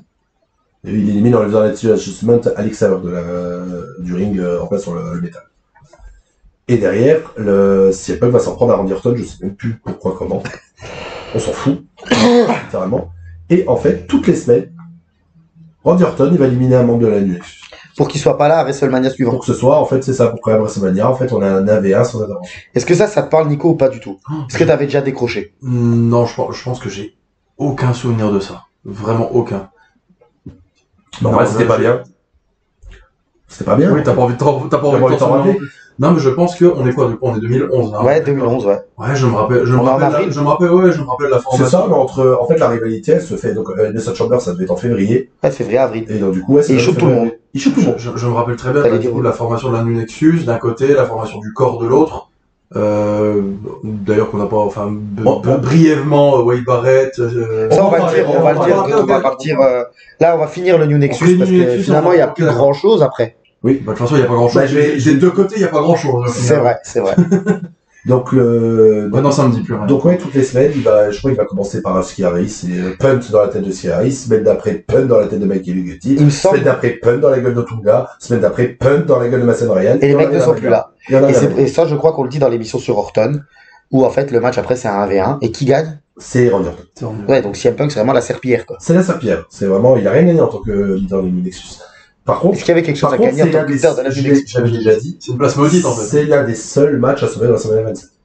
Ouais. Parce que WrestleMania 27, je l'ai déjà dit, c'est l'un des pires WrestleMania ever. Bah, c'est toi qui as fait dans mes émissions. On Qui a l'avait fait dit. WrestleMania C'est 27. toi qui as fait WrestleMania Donc, 27. il y a eu, pour moi, dans les trois bons matchs, c'est Cody Rhodes contre Mysterio en mid-card, CM Punk contre Randy Orton, c'est très bien. Et le meilleur match, c'est Triple H contre l'Undertaker. Et après, le reste, c'est à chier. Le partout. numéro 1. Le numéro 2, techniquement. Oui. Parce qu'il s'affronte à WrestleMania 17. Oui. Et il se raffronte 10 ans après. Ça, c'est celui où l'Undertaker part sur, Part sur le camion part en ambulance. de camion de régie. Voilà, c'est ça. Ok. Et du coup, ça continue pour CM Punk. CM Punk, il est toujours en tant que la New Nexus, mais il récupère les mecs vite fait, quoi. Et il me semble qu'il y ait Capital Punishment juste avant. Donc déjà, on a la rivalité R-Truth John Cena. Je crois que c'est ça, si je dis pas de bêtises. Parce qu'en fait, CM Punk va continuer en tant que leader de la New Nexus assez longtemps, parce que après, donc il y a The Rock qui coûte le titre à John Cena à WrestleMania. Donc The Miz reste champion, pareil dans l'un des pires main events de tous les temps. Derrière, John Cena et The Miz continuent leur rivalité. Il récupère son titre, il me semble, je sais plus si c'est Cena. Je sais plus si c'est oui, c'est à Extreme Rules dans un triple threat avec John Morrison. Et tu as remarqué, Cena récupère son titre. Son titre. Tu vois, c'est pas le titre, c'est le sien. C'est le sien. C'est belt, hein. Voilà, dans un match en cage face à The Miz et John Morrison, il redevient champion. Ouais. Et le dernier match à rivalité The Miz, je suis désolé, les amis, c'est pour voir la chronologie. Hein. Non mais c'est bien, c'est bien. Ouais. Et le dernier match à rivalité The Miz contre John Cena, c'est à Over the Limit dans un Night Quit. Où John Cena se débarrasse d'Alex Riley et il fait abandonner The Miz sur ISTF sur la rampe en 3 secondes. En 3 secondes, en fait, il attrape The Miz, il fait ISTF, I quit. John Cena, c'était vraiment l'alpha et l'oméga, il faisait ce qu'il voulait. The Miz, c'était le lâche. C'était le lâche. Oui. Parce qu'en fait, tout le long, c'est dès le début du match, pour une fois, comme c'est le lâche, mais du coup, il est intelligent, c'est le match, il vient avec Alex Riley en tant que manager, ils font les présentations, la cloche sonne, et en fait, The Miz, il fait. C'est pas du 1 contre 1, bien. En fait, donc, Cena, il a gagné un match handicap. Ouais, oui, de toute façon. C'est pas que des interventions, c'est vraiment, ils sont à 2 contre 1. Ouais, c'est un match handicap. Tout le long du match. Et pour CM Punk, alors? Et du coup, CM Punk, il a des vieilles rivalités militaires, tout ça, c'est pas spécialement intéressant. Donc, je me demande même s'il fait encore quelques matchs face à Randy Orton, quoi. C'est à quel point je m'en souviens pas. Donc, c'est que ça doit pas être très marquant, en fait. Et Cena, il va affronter R-Truth qu'on va tourner heel. Donc, et là, on va avoir un John Cena R-Truth. Donc, c'est ça. Au Saturday Night Main Event. Saturday Night Main Event. Du coup, là, Capital Punishment, qui est l'un des pires pay-per-view de l'histoire. John Cena, qui est le catcheur préféré d'R-Truth. Oui. Quand il était gamin. Quand il était gamin. Ouais. C'est son héros d'enfance. Voilà, c'est ça. Donc, il a 10 ans de plus. Et en fait, post ça, si un peu tout seul, alors qu'il est toujours New Nexus, il va gagner un title shot. Donc, il est censé affronter John Cena. Il gagne un title shot et tout ça. Et en fait, on va arriver, on en a parlé aussi il y a pas si longtemps, à un des moments, vraiment le moment le plus choquant de toute l'RPG. La paille bombe. Et il me semble que pendant la paille bombe, il a encore le brassard Nexus. Bien sûr, il l'a, ouais. Et il a un t-shirt de Silosi quand il fait la paille bombe. Donc en fait, il intervient, il me semble qu'il intervient à la fin d'un match entre R-Truth et John Cena. Oui, c'est à la fin du match. Hein. Ouais, à la fin du match. Bien, il se pose. Et après, il se pose. Et là, donc, c'est la fin. Et est-ce que vous vous souvenez de la fin du Nexus? Est-ce que Nico, tu t'en souviens de la fin? Pas du tout. Bah, c'est normal parce qu'il n'y a pas de fin. Ah! La fin, c'est la paille bombe. Ok. Donc derrière, il n'y a plus de mention de Nexus après la paille bombe. Là, Vince McMahon, il s'est dit, il a vu le truc, parce qu'en fait, juste avant la paille bombe, la semaine d'avant, il dit qu'il va affronter John Cena à Money in the Bank et que son contrat finit à Money in the Bank et qu'il partira avec le titre. La semaine d'après, il fait la paille bombe. Et du coup, derrière, comme il y a un truc de fou qui s'est passé, la Nexus, on zappe totalement. On n'en parle plus. On n'en parle plus. Mais vraiment même pas une seule mention. Donc là, on est d'accord, le Nexus, c'est fini. Et cette partie-là, il n'y a plus rien à en dire. C'est fini, complet. Donc là, on revient un petit peu en arrière. On est avant le Rumble. On revient dans les couloirs. Oh, bien vu. Oh, les. Et donc, du coup, on revient à Wade Barrett qui arrive à SmackDown et qui crée The Core. Yes. The Core qui veut dire alors là-bas, c'est le noyau. Ouais. Sauf que ils l'ont juste cuté en fait. Il y avait un gros double R qui en fait du coup cut le mot entier quoi. Je sais pas qui en enregistrant le trademark s'est gouré en foutant 2 R, mais du coup sur un mot à 4 lettres. Ouais, il y a 4 lettres. C'est un peu la manière si t'as la rêve de Rammstein aussi quand ils ont enregistré leur nom, normalement la ville de Rammstein il y a un M, pas 2. Et là il y en a 2. Et là il y a 2 R au lieu d'un seul quoi. Et je m'endormirai moins qu'on soit parce que je savais pas du tout ça. Moi c'est comme j'adore l'histoire du mec en Angleterre qui s'est fait tatouer le nom de David Beckham dans le dos alors il y a quelques années et qui est tombé sur le seul tatoueur anglais qui ne connaissait pas comment s'écrivait David Beckham. Et le mec ça fait toute sa vie qu'il a un tatouage dans le dos, il manque le C. Bah tu vois c'est exactement la même chose quoi. C'est peut-être la même famille hein. Ah, tu sais au moins c'était pas tatoué. C'est vrai. Au moins c'était pas tatoué. Alors leur logo était très cool justement avec le point non. Non, justement, c'était un. Non, le point, c'est le Nexus. Non, c'était un espèce de noyau rouge. Ouais. Tu vois, un genre d'engrenage. Un genre d'engrenage, ouais, c'est ça qui tourne avec du coup un noyau rouge. C'est vrai que et ça partait en diagonale, moi j'aimais bien. Oui. Comment il partait. Le corps était en diagonale. Et le logo de la Nexus, tu viens de le dire. C'est le point jaune. C'est le point de Seattle. Avec l'éclair dans la main. C'est ça, voilà. Et The Core, est-ce qu'il y a quelque chose de marquant? Ça permet à Wade Barrett de toucher son premier titre solo, Ouais. en Intercontinental. devenir intercontinental. Ça permet à Ed Settler et Justin Gabriel d'être établis dans la division par Oui, équipe. parce qu'on l'a dit. Il était Et quand je dis, déjà- oui, mais ils vont toucher le titre une deuxième fois, en fait. Parce qu'ils étaient déjà champions par équipe avec la Nexus. Sus, ils vont perdre face à Marella et Koslov, Je m'en souviens. et ils vont le reprendre derrière. Donc, un truc comme ça. Mais The Core donc Heath Slater et Justin Gabriel, on lui dit en fait ils rejoignent, on l'a dit tout à l'heure, mais Oui, je préfère, après. ils rejoignent Wade Barrett à SmackDown. Après, ça fait jeter de la Nexus. Avec aussi Ezekiel Jackson. C'est ce que j'allais dire. Et en fait, l'intégration d'un nouveau membre qui n'a pas fait partie de la Nexus, c'est pas un ancien de la Nexus. On trouvait ça un peu quand même cool. Vraiment, quand on voit Wade Barrett qui continue d'être avec ses deux anciens copains, qui refait un clan, on se dit peut-être que là, il va être touché. C'est non. Ce sera non. Bien. Et en fait, on leur rajoute Ezekiel Jackson, qui sortait de c'était le dernier championnat de CW. Ouais. Et donc du coup, c'est un mec qui voulait toucher depuis longtemps. Et en fait, ils le mettent en tant qu'enforceur du clan. C'était lui en fait le projet de The Core. Donc on met un mec pas tout à fait établi dans un clan de mecs qui sont pas du tout établis. Et les mecs pas du tout établis doivent établir le mec qui doit établir. Vous voyez un peu. Putain, j'ai mal la tête. Ouais, voilà. C'est un bordel. Le pire, New Nexus ou The Core? The Core. Sans aucune. Au moins, c'est CM Punk en face, quoi. Ouais. Pour moi, si tu prends le clan lui-même, moi je dirais du Nexus. Hein. Ah bon, on n'est pas d'accord. Ah, par rapport aux retombées, tu vas dire. Par rapport aux attentes que tu peux avoir. Déjà, comme tu dis, là, la fin, par exemple, de New Nexus, c'est pas. C'est pas tous les membres de la New Nexus qui ont juste servi de bouffe, en fait, entre Cena Et Orton. Ils ont juste servi de bouffe. J'ai envie de dire, au moins, il y avait un petit projet derrière The Core. Au moins. Parce que le New Nexus, il n'y avait pas de projet, du coup. Ouais, je suis d'accord, ouais. Je vais contrer ton argument Oh là là. Oula. avec le match de WrestleMania The Core. Ah! C'est pas faux. C'est pas faux. Ils sont forts, les deux. Je me souviens même pas qui ils ont été, mais c'est vrai que c'était de la merde. Eh ben, Non, je vais laisser Thomas parce qu'on en a parlé avant que t'arrives. Du coup, il va expliquer ce match et tu vas essayer de deviner la durée du match. Alors Ça a voilà. duré- non, ça a pas duré longtemps. Ça a duré, je crois, 3 minutes. Ah, t'es loin. loin. Alors, Non, 1 minute. 1 minute 20. Il faut savoir. Si, le match, je m'en souviens. Mais les 4 qu'ils affrontent, Je vais te le dire. vas-y, je t'en prie. Alors, comme je savais que j'avais les deux compères avec moi, aujourd'hui, exceptionnellement, j'ai fait vraiment un sommaire. On est sur la fin de notre sommaire, on va bientôt te libérer, mon Nico. Non, t'inquiète. Et dans mon sommaire, c'est vraiment écrit ce que j'ai écrit, The Core qui sert à rien, juste à se faire éclater à WrestleMania par Kane, Big Show, Kofi Kingston et Santino Marella. De base, ça devait être Koslov et Mais c'est remplacé Kingston par qui l'avait parlé. En 1 minute 27. Quel est l'intérêt d'avoir créé ce groupe pour le faire se faire défoncer par des vétérans? Ah, enfin vétérans. Il y a Kane, Big Show, c'est pour ça que je dis vétéran. À WrestleMania 27. Quel est l'intérêt? Moi, Limite, ne faites pas de match en fait. Ne faites Non. pas de match. J'ai peut-être une réponse, elle tient en 2 mots, Vince McMahon. Je suis d'accord, ouais.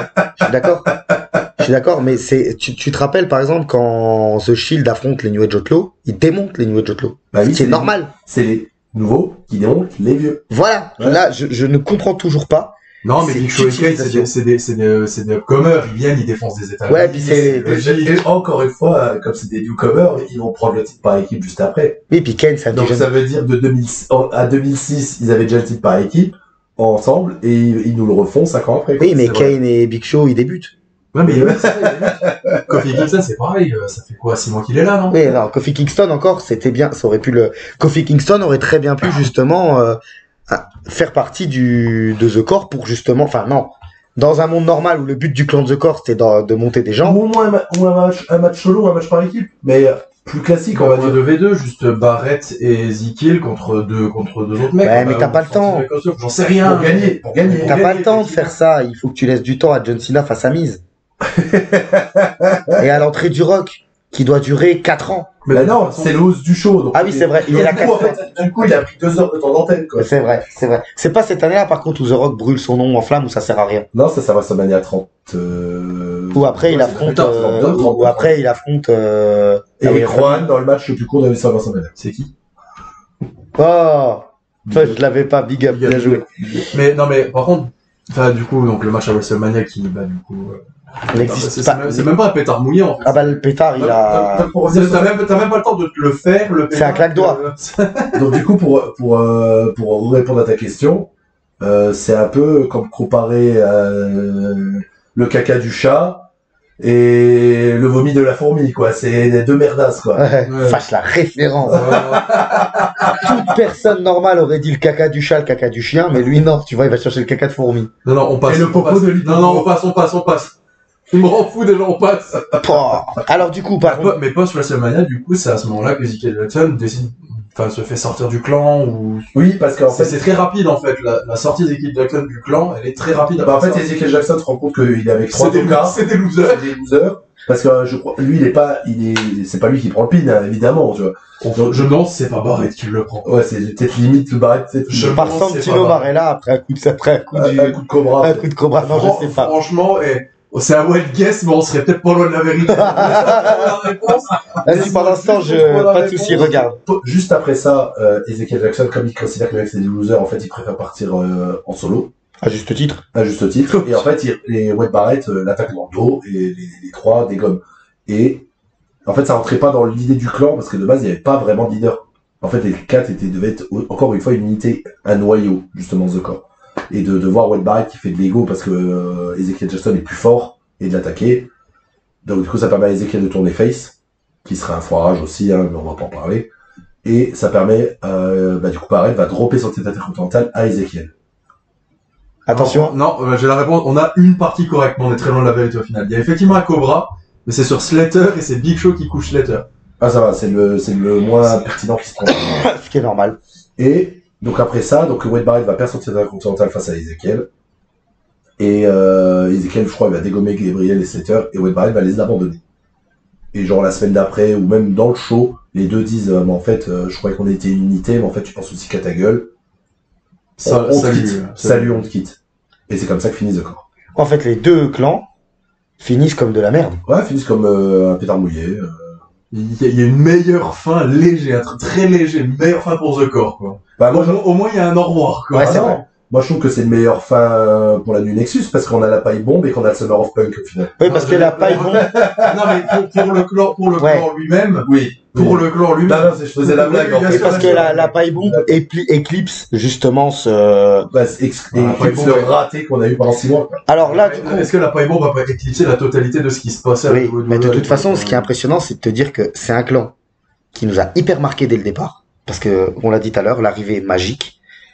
Et finalement, après, plus rien, quoi. C'est incroyable de se dire que là, on a résumé plus d'1 an de rivalité entre, quand même, quasiment. Bah, même pas un an. Si, on est du 7 juin. Le premier Nexus, c'est du 7 juin jusqu'au 1er août 2011, le New Nexus. Ok, d'accord. Un peu plus Ok, d'un an. Ok. Où, en fait, personne dans ce nouveau clan n'est mis over. La personne qui s'en sort le mieux, C'est celui qui est blessé. viré au début. Ah, Daniel Bryan. C'est C'est pas tout de Bryan, suite, ouais. parce qu'avant, c'est Oui, un pas heure. tout de suite. Et- Non, Nico a raison, parce que Ah, excuse-moi. en mid-card, il est over. Il va avoir une rivalité contre le Miz, c'est lui qui reprend le titre des États-Unis au Miz pour que le Miz puisse gagner Money in the Bank derrière. Daniel Bryan, en mid-card, à part la storyline des femmes, il est pertinent. Il est pertinent en mid-card. Ce que je dis, c'est sur le long terme. Ah oui. Bon, on en reviendra plus tard, mais celui qui s'en sort le mieux sur le long terme, c'est Daniel Bryan, au Oui, final. exactement. Et là, si on fait un petit peu un qu'est-ce qu'ils sont devenus tous ces mecs-là? Bah, je peux vous en faire quelques-uns que vous ne connaissez, vous avez peut-être pas suivi parce que. Bon, parce que c'est t'as hors dit WWE. tout à l'heure pour Justin Gabriel. Tu l'as dit. Dans Justin Gabriel, il aura une carrière vraiment sympa en circuit indépendant, surtout à la Ring of Honor. Voilà, ça tu l'as dit tout Ça à a été l'heure. un bon champion télé. En plus. Ok. Je vais parler d'Ariel Young parce que lui, j'adore ce qu'il a fait. Et Darren Young, petit trivia, c'est pas le premier catcheur qui a fait son coming out officiellement. c'est Ah, l'un c'est pas des plus reconnus. Donc lui, il va rester dans la fédération pas mal de temps parce qu'il va y avoir les prime time players, souvenez-vous. Donc son équipe avec Titus O'Neil, c'était quand même bien. Ah oui, c'est vrai. C'était quand Oui, même c'est sympa, j'ai beaucoup aimé cette équipe. Derrière, c'est l'une des pires rivalités de l'année parce que quand ils vont se séparer, Darren Young, il aura Bob Backlund en manager. Putain. Où ça n'a pas marché du tout, c'était une catastrophe. Bob Backlund. Derrière, il va se faire licencier. Et en fait, j'ai beaucoup aimé ce qu'il a fait post-WWE. Donc post-WWE, il va se faire recruter par le New Japan. Et en fait, ça va être l'un des fers de lance de New Japan USA. Donc il va lancer un peu le dojo de la New Japan aux US. Il va être entraîneur là-haut. Il va faire beaucoup de matchs, donc il va être à la télé là-haut. Il va faire monter beaucoup de nouveaux gars. Il va avoir vraiment un run sympa. Il se fait appeler Fred Rosser 3. Est-ce qu'In-Ring, c'est le meilleur catcheur du Nexus? Non. In-Ring, je parle en Non, qualité Non, de... il y a Daniel Bryan. Ouais, mais Daniel Bryan, il est vite sorti. Oui, je suis d'accord, mais Daniel Bryan, voilà, il est vite sorti du. Ceux qui sont restés, tu veux dire, Ouais. de ceux qui sont, je dirais Justin Gabriel, hein. Dans le pur in-ring, ouais, c'est probablement Justin Gabriel. D'accord, ok. Sans compter Daniel Bryan. Oui, on enlève. Oui, si on enlève Daniel Bryan, pour moi, c'est Justin Gabriel qui était le meilleur. Après, Heath Slater est bon, mine de rien. Heath Slater, il comblait bien le sol que, il était aussi un peu high flyer. Ouais. Il était plus technique, là où Justin Gabriel était vraiment high flyer. Ouais, Heath Slater, comme tu as dit, à part en faire un jobber as fuck, Bah, un on jobber va y revenir, glorifié, quoi. on va y revenir parce que lui, il a vraiment eu un parcours un peu Ouais, sympa. On va faire vite, mais. Puis lui, il était, comment dire, il était divertissant. Très divertissant, mais Heath Slater, même après, il était divertissant. Bah, ce que je te propose, c'est que quand tu parles d'Heath Slater, tu vas assez rapidement parce qu'on en a parlé un tout petit peu au début de l'émission. Ah, mais je vais aller vite. Vas-y. Donc là, je viens de finir sur Darren Young. Donc Fred ressort 3. Je vous conseille d'aller voir quelques matchs à New Japan qui sont vraiment sympas. Et c'est maintenant quelqu'un qui est ancré à la New Japan. Il y est pour le toujours marché aujourd'hui. américain. Il y est toujours aujourd'hui. Il me semble qu'il y est toujours. D'accord. Peut-être je dis des bêtises. Michael Tarver. C'est fait. Et voilà. C'est lui rien. Je crois qu'il est apparu vite fait dans le cercle indépendant, mais vraiment pas de carrière parce que le mec est nul. On va faire très vite sur Heath Slater, comme j'ai dit. Donc lui, après, il va devenir le jobber le plus reconnu. Excusez-moi. Le jobber le plus reconnu, donc il va être face aux stars pour se faire casser la gueule à la télé. Il se fait pas péter la gueule un Vintandro ou un. Si, c'est ça, par, Si, c'est possible, ouais. il se fait défoncer par toutes les légendes, en fait. Il va affronter les légendes, il va se faire péter la gueule par toutes les légendes. Il y a Vader qui va lui mettre un Vader bomb, il y a Sid qui va lui mettre un power bomb, il y a JBL qui va lui mettre une closed from hell. Il va se prendre plein le cul. Il va faire les freebies, qui va amener au licenciement des deux autres. Non, Jinder, ça fait pas. Si, virer. Jinder. Non, Jinder se fait pas Non, virer. Jinder, ça fait pas. Non, il se fait pas virer. Mais par contre, ça va amener au licenciement de McIntyre. Jinder, je crois qu'il se fait pas virer. Mais 7 heures, ils vont quand même le garder à l'écran. Et c'est à l'époque où, du coup, McIntyre a inventé sa clé mort. À cause des pantalons de mort qu'ils avaient au 3ème. Et qu'il a glissé. Oui. Au Tu lieu- as encore cette anecdote, toi? Ah non. Non, c'est au lieu. Vas-y, Nico. C'est un drop qui va ça. En fait, ils avaient tous des pantalons, c'est ultra moulants. C'était du cuir, hein. Bah, c'était des mecs qui faisaient du air guitar. Du Sky et qui Du partait Sky, ouais, en c'est pantalon de pas d'elfe, quoi. Ouais, c'était pas de def, exact. Mais en fait, comme le haut était très collé à leurs jambes, ils avaient pas trop d'amplitude de mouvement. Et en fait, Drew McIntyre, dans un match, alors, je sais plus c'est quoi, hein, dans un match, en voulant faire un drop kick, Il y a qu'une jambe qui est partie. il y a qu'une jambe qui part, et ça a donné littéralement ce qui est le Claymore aujourd'hui.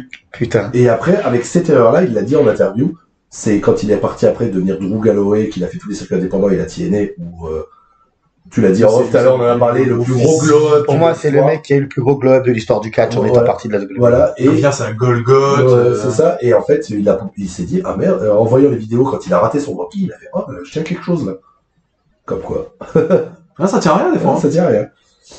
Après les Free MB, qu'est-ce qu'il a fait de marquant? Il y a eu les Cass Social Outcast, pardon, les Social Outcast. Il n'y a pas à dire. Il y avait l'équipe avec Rhino aussi, bien plus tard. Et ouais, avec la I got gimmick, kids. I got kids. Ça, c'était très marrant, où en fait, le mec, il devait se faire virer. Et en fait, c'était le jobber un peu pourri, il se fait recueillir un peu par Rhino, qui est un peu le vétéran. Il chiale en disant j'ai 5 gosses à nourrir, je peux pas me faire virer, s'il vous plaît. C'est ça, donc du coup, c'était I got a Kid, et ils arrivent à devenir champions. Hein. Oui, ils sont champions pour l'équipe de Raw, ouais. Ok. Non, Mais SmackDown. C'était Le SmackDown, le pardon, c'était SmackDown. Il y a C'était David pas- Otunga, Donc, lui, on a on parlé l'a de dit, l'émission. qui a donc, beaucoup resté pour les relations publiques. Voilà, donc lui, il va être... Commentateur, non? Il a pas fait commentateur. il a fait commentateur aussi, ouais. Il a fait commentateur pendant longtemps. aussi. Ensuite, l'un des autres cas. Comment dire, sans être vulgaire. Qui avait un potentiel de ouf, Notre bon Skip. c'est ça, Ryback. Parce Ryback, que mine c'est- de rien, lui, ça a marché. Mais Et Ryback, ça aurait pu marcher plus loin. On l'a dit. Ryback, c'est le mec qui s'est coulé tout seul. Ah oui, c'est cool. C'est ça, il est dans la trinité avec Matt Riddle et Enzo Amore. Ouais, des cuits négatifs. Exactement. The Core, le noyau, c'était son cuit. Et c'est pas méchant quand je dis ça. Quand même, les mecs, alors, ceux qui, on se rend pas compte, mais Ryback, physiquement, c'était quelque chose. Ah oui. Quand le mec demande sur les réseaux sociaux, est-ce que je dois revenir? Tout le Non, monde répond prends ta non. retraite. Ouais. Il l'a fait 2 fois. Hein. Alors que le mec, normalement, il y a quand même quelque chose à faire, mais il est tellement bœuf. Ouais, c'est Ça, ça. le problème, Rien à faire. c'est le genre de mec qui aurait fonctionné s'il avait juste fermé sa gueule, en fait. Ouais. Ouais, c'est ça. C'est on lui fout un manager qui marche bien, je sais pas, bon, vraiment dans le entre Le guillemets, problème, dans c'est des qu'il mondes, fait tu un mets big Paul Heyman, Ouais. tu mets Paul Heyman, Bah, il l'a eu, il l'a eu, ça a pas marché. oui, mais il fermait sa gueule. Oui. Il fallait qu'il ferme sa gueule. C'est Bah le après, problème. c'est dans le ring, dans ses promos, le peu qu'il disait, ça allait. Le problème, C'est c'est dehors. d'ouvrir En dans dehors. les réseaux sociaux. Le- Et je rappelle qu'il fait partie du club fermé. Satoma, il kiffe. du club fermé où le mec sur sa carte d'identité c'est écrit Ryback. Oh non, c'est pas vrai. Si. Moi, j'ai toujours dit, Oh non. moi, je veux une interview de la personne, parce que j'espère que c'est la même, et je l'ai déjà dit, qui a enregistré les noms de Ultimate Ryback, Warrior de et Ultimate Louis. Warrior. Ce mec, à l'ordinateur, à l'administration américaine, qui a enregistré les noms. Mais Ryback, ouais, ça a demeuré. Oh, putain, prénom Ultimate, nom Warrior. Yes. Prénom Ryback. Mais c'est quoi le nom? Ryback. Ryback, Oh, j'en sais rien. C'est Ray et plus loin back. Je veux juste vérifier. Ça, c'est C'est pareil, je veux juste exceptionnel, vérifier, quand même. mon dieu. C'est exceptionnel. Et Et le dernier, c'est Wade Barrett. Wade Barrett qui est revenu en tant que commentateur. Oui, ça c'est à la fin de carrière. Et c'est, ok, il s'est renommé son prénom à la base, c'était Ryan Allen Reeves, et il s'est renommé comme prénom Ryback Allen Reeves. Son prénom, c'est devenu Ryback. Voilà. Et Tout est dit, hein. tout est dit. Wade Barrett, mine de rien, Et pas le prénom. on va finir sur Wade Barrett. Mine de rien, après tout ce qu'il a mangé entre la fin avec John Cena, de Circuit Count du Nexus par CM Punk, The Core, C'est un bon soldat, hein. il est resté un très bon soldat. Comme on a dit, sa faiblesse, c'est qu'il se blessait assez régulièrement, parce qu'il a eu une grosse rivalité avec Orton. Et j'ai une petite anecdote que je crois que je n'ai pas dit dans la vidéo d'Orton, je vais le dire. Les problèmes de dos de Randy Orton arrivent, Si, tu l'as dit. je l'ai dit, arrivent en rivalité face à Wade Barrett. Après avoir mis un RKO Sur une voiture. Tu l'as dit. Ah, je l'ai dit, excusez-moi. Tu l'as dit. Tu l'as dit. Et il va avoir pas mal de gimmicks, notre bon Barrett. La bad news, c'était la meilleure. C'est ce que j'allais dire, en fait. C'est le gars, en fait, il apparaissait dans les JBL et Michael Cole Show sur YouTube. Et en fait, il venait pour annoncer les mauvaises nouvelles. Donc, Bad News Barrett. Je te laisse faire la catchphrase, si tu t'en souviens. C'est I'm afraid I got some bad news. Merci. Je l'aurais fait, je l'aurais aussi bien dit. Et en fait, de base, c'est un troll, où en fait, le gars, JBL et Cole faisaient leur mission un peu sympa, et Barrett, en fait, il arrivait de nulle part pour donner des mauvaises nouvelles. Et en fait, McMahon est tombé dessus, il s'est dit, bon, on va le mettre à la télé, en fait, ça a l'air sympa. Et ça a marché de suite. Parce qu'en fait, ça faisait longtemps qu'ils n'avaient pas vu Wade Barrett. Il était content de le revoir. Il l'aimait quand même. En plus, il s'était laissé pousser la barbe, je trouve qu'il a eu un charisme encore plus développé. Ah oui, la barbe, ça lui va bien. Ça lui va très bien. Ah, ça lui va très bien. Et en fait, il venait à Raw, il avait son pupitre, il annonçait les mauvaises nouvelles, et voilà. Il catchait pas au début. Alors par contre, j'ai pas une seule idée, parce que j'avais arrêté.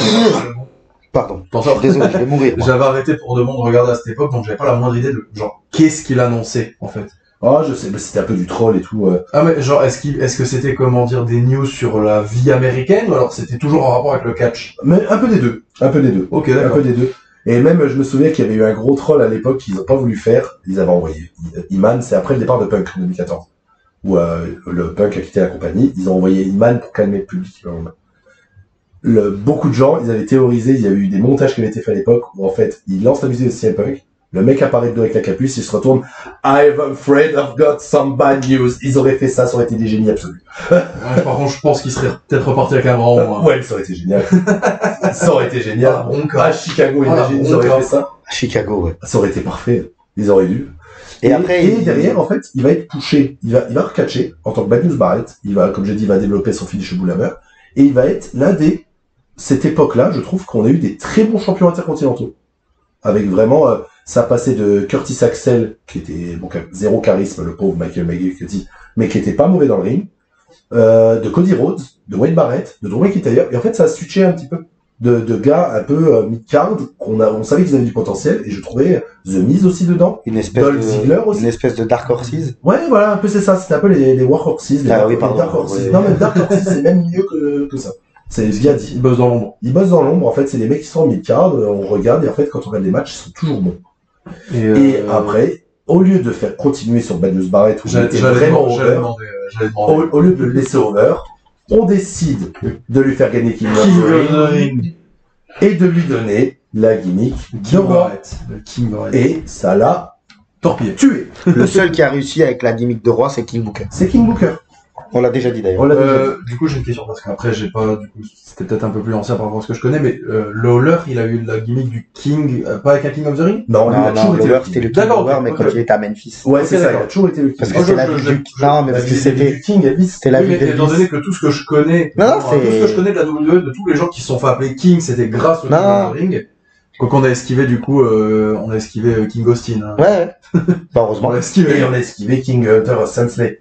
Oh C'est putain, vrai. ça aurait été. Quand j'avais raconté mon anecdote. Et qui s'est fait appeler le roi des rois après. Il s'est fait appeler le roi des rois après. Oui, parce qu'il a cassé la couronne, voilà. Il a cassé la couronne. Oui, non, en fait, c'est parce que Jerry Lawler vient de Memphis, qui est une très grosse, qui était une très grosse ville de catch dans les années 70-80 Ouais, dans les 80. territoires. Et comme c'était la ville de King Elvis, il se faisait appeler le King Lawler. Ok, d'accord. Voilà, et c'était la fédération de Jarrett, du père de Jarrett, qui était la CWA. Jerry Jarrett. Jerry Jarrett. Bah du coup, est-ce qu'on a fait plus ou moins le tour pour Et cette Brian, émission? du coup. Bah, je voulais juste finir Ah, sur vas-y. Barrett, Ah, vas-y. parce que Barrett, après la clinique du King, il a été englobé par l'une des utilisations les plus foireuses, j'avais quand même envie d'en parler, la League of Nations. La League of Nations. Oh, purée. Maintenant que Del Rio est de retour, on peut la refaire, hein. Il y a tout le monde, hein. La Oh, Ligue, ils sont tous là la League of Nations qui se fait Ah ouais, ils sont tous là, ils sont tous au qui se contrat, fait c'est Del Rio revient. démonter à un WrestleMania par Stone Cold, Mick Foley Mick Foley et Shawn Michaels. et New Day. Il y avait New Day dedans. Ah ouais, ok. Parce que de base, c'est ils viennent sauver New Day. Et l'histoire, alors là je la fais quand même parce que sinon on va me le dire. L'histoire, on dit à Shawn Michaels, échauffe-toi un peu, t'auras un petit match. Un mini-match. Lui, et tu vois qu'il a quand même une shape encore qui est assez sympa. Et aussi, pardon. Austin vient comme au Mania. Il vient à moitié bourré, en t-shirt. Même, je crois qu'il est même pas en short, je crois qu'il a Ah, un gif ou Et Shawn Michaels, il dit on m'a baisé. On m'a baisé, ouais, c'est ça. Voilà. Attends, Et- oui, non, c'est vrai qu'ils peuvent refaire la ligue, ils sont tous là maintenant. Bah oui, parce que Rousseff est revenu. 6 ans embauché Del Rio, il est là. Il y a Sheamus qui est là, qui est de retour de Blake. Et ben moi je signe un petit Way at Six contre le League of Nations. Non mais Wade Barrett par contre ne catch plus maintenant. Non, il est Il est commentateur. commentateur. Et c'est très bien comme ça. Il est pas mauvais, hein. Ouais, et déjà, il dit, moi, je trouve bon. Moi, je trouve, en plus, avec sa voix, avec son timbre de voix anglais, Ouais, c'est très ok. il sort de la, Non, c'est l'ordinaire. très ok, bien sûr. Et bon Daniel Bryan, est-ce que c'est vraiment utile d'en Non, parler? parce que il aura son émission. Ouais, j'allais dire, est-ce que vous Ses voulez pas émissions, faire une je pense. Ses émissions. Oui. Est-ce que t'arriveras pas à le faire en une fois? Bah non, parce que si rien déjà on parle de WWE, on va avoir pour au moins 2 heures, et il faut que je parle Il y a de tout ce qu'il y a avant, hein. Et tout ce qu'il y a après. Et aussi après. Alors bah écoutez, est-ce qu'on est bon? Oui. Est-ce qu'on a fait le truc? Bon. Eh ben moi, Après, tous les jours de la New, on s'en... bah après on va pas repartir sur. Bah, Ah non, ce mais qu'il y a, avec c'est les pas dit. critiques, comme je dis, c'est un Curtis échec. Axel. Curtis Axel, c'est un échec parce que Le premier, pas les Man Guy. l'un des premiers. Pas le premier? Bah non, le premier c'est Ah ça non, aussi. oui, ben non. Voilà. Non, On tu est vois, moderne, on est moderne. à la télé, On est quand moderne. ils utilisent, ils disent Polyman Guy, ouais. Quand il le rejoint, Ça a pas ça fonctionné. a été un échec parce que le pauvre gars n'avait zéro charisme en étant le fils de deux grosses légendes, en étant parce que c'est la troisième génération comme Andy Orton, Curtis Axel, hein. Ah. C'est, Il n'est pas Kurt Hennig, il n'est pas Mr. en Perfect. qui veut, hein. et le petit-fils de, Larry de Axe Hennig. Ah oui, Gros catcheur des années 70. d'accord. Après, t'as le- Et en fait, il était bon dans le ring, mais il dégageait rien. Et par contre, ce mec-là, il est resté longtemps sous contrat parce qu'en fait, c'était lui qui préparait The Rock à ses matchs de catch. Oui, il l'entraînait, oui, Il c'est son, oui, il Kurt l'entraîne. Axel a fait aussi un retour à la Cruiserweight, enfin, la division Cruiserweight, la Tour 5 Live. Effectivement, ouais. Ok. Attends, non. C'était Curtis Axel? Non, je sais plus. Non, bah non, Non, il est quand même un peu plus gros que les... Non, c'est pas lui. Ah non, c'est pas lui. Non, je confonds avec Kurt Hawkins. Ah oui, c'était Kurt Hawkins. Non, bah moi, si on est bon pour ce sujet-là, moi, bah je vais vous remercier tous les deux. Oui, Ouais, on a fait le tour. on a fait Déjà, je suis content aussi parce que j'ai réussi mon défi. Oui. J'ai Bah, pas j'ai un dit. petit jeu pour toi. Vas-y, dis-moi. Je vais citer des noms de prises. Ouais. Et du tac au tac, tu réfléchis pas. hein. D'accord, C'est ok. comme si vous avez la ref, l'épisode dans Friends. Oui, Ouais. oui. Voilà, donc du coup, je te Par le nord ou par le sud? Voilà, Par le nord. C'est ça, et je veux que tu répondes instantanément. D'accord. J'ai eu ces petites idées, c'est un peu sympa, je trouve ça un peu ludique. Donc je te dis un nom de prise et tu me dis direct le catcheur. Je peux pas couper maintenant. Non, Non, d'accord. voilà. T'es prêt? Ouais. RKO, Randy Orton. Pedigree, Triple H. Suicide Music, Shawn Michaels. Jack Hammer. Goldberg. Eh merde, putain. Alexandre, j'ai failli gagner, hein. J'ai failli gagner, mais ils m'ont niqué. Enfin, je pense qu'ils voulaient me niquer, puis de toute façon, je peux pas faire une émission sans dire Goldberg. Voilà. Oh, ça va mieux. Je te l'avais volé plus tôt, mais là, J'avais un truc de coincé, là. Ah, il avait le, Par contre, non, il avait mais- le nerf là sur le crâne là depuis tout à l'heure. Là, on est d'accord, on est dans les 2 minutes troll. Quand même, Alexandre, dans les commentaires, t'es toujours, on a rigolé sur ça. J'ai quand même réussi à parler de Ryback sans faire de mention à Goldberg. Ouais, on peut t'applaudir. Donc, merci beaucoup. Nico, je te remercie. Tu nous rejoins quand tu veux pour un prochain numéro. Bah, c'est toi qui m'invites, hein. C'était agréable. T'imagines qu'on a teasé saison 1 quand même.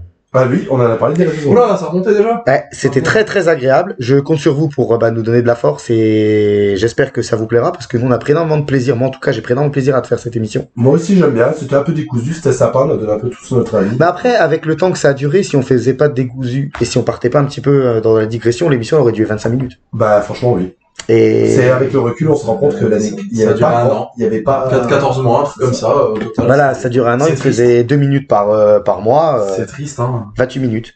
Mais là c'est bien. Eh ben écoute, merci Nico, merci Messaya. Merci à Jean-Pierre toi. Hein. Thomas. On se voit très bientôt. Salut les gars. Salut! Salut.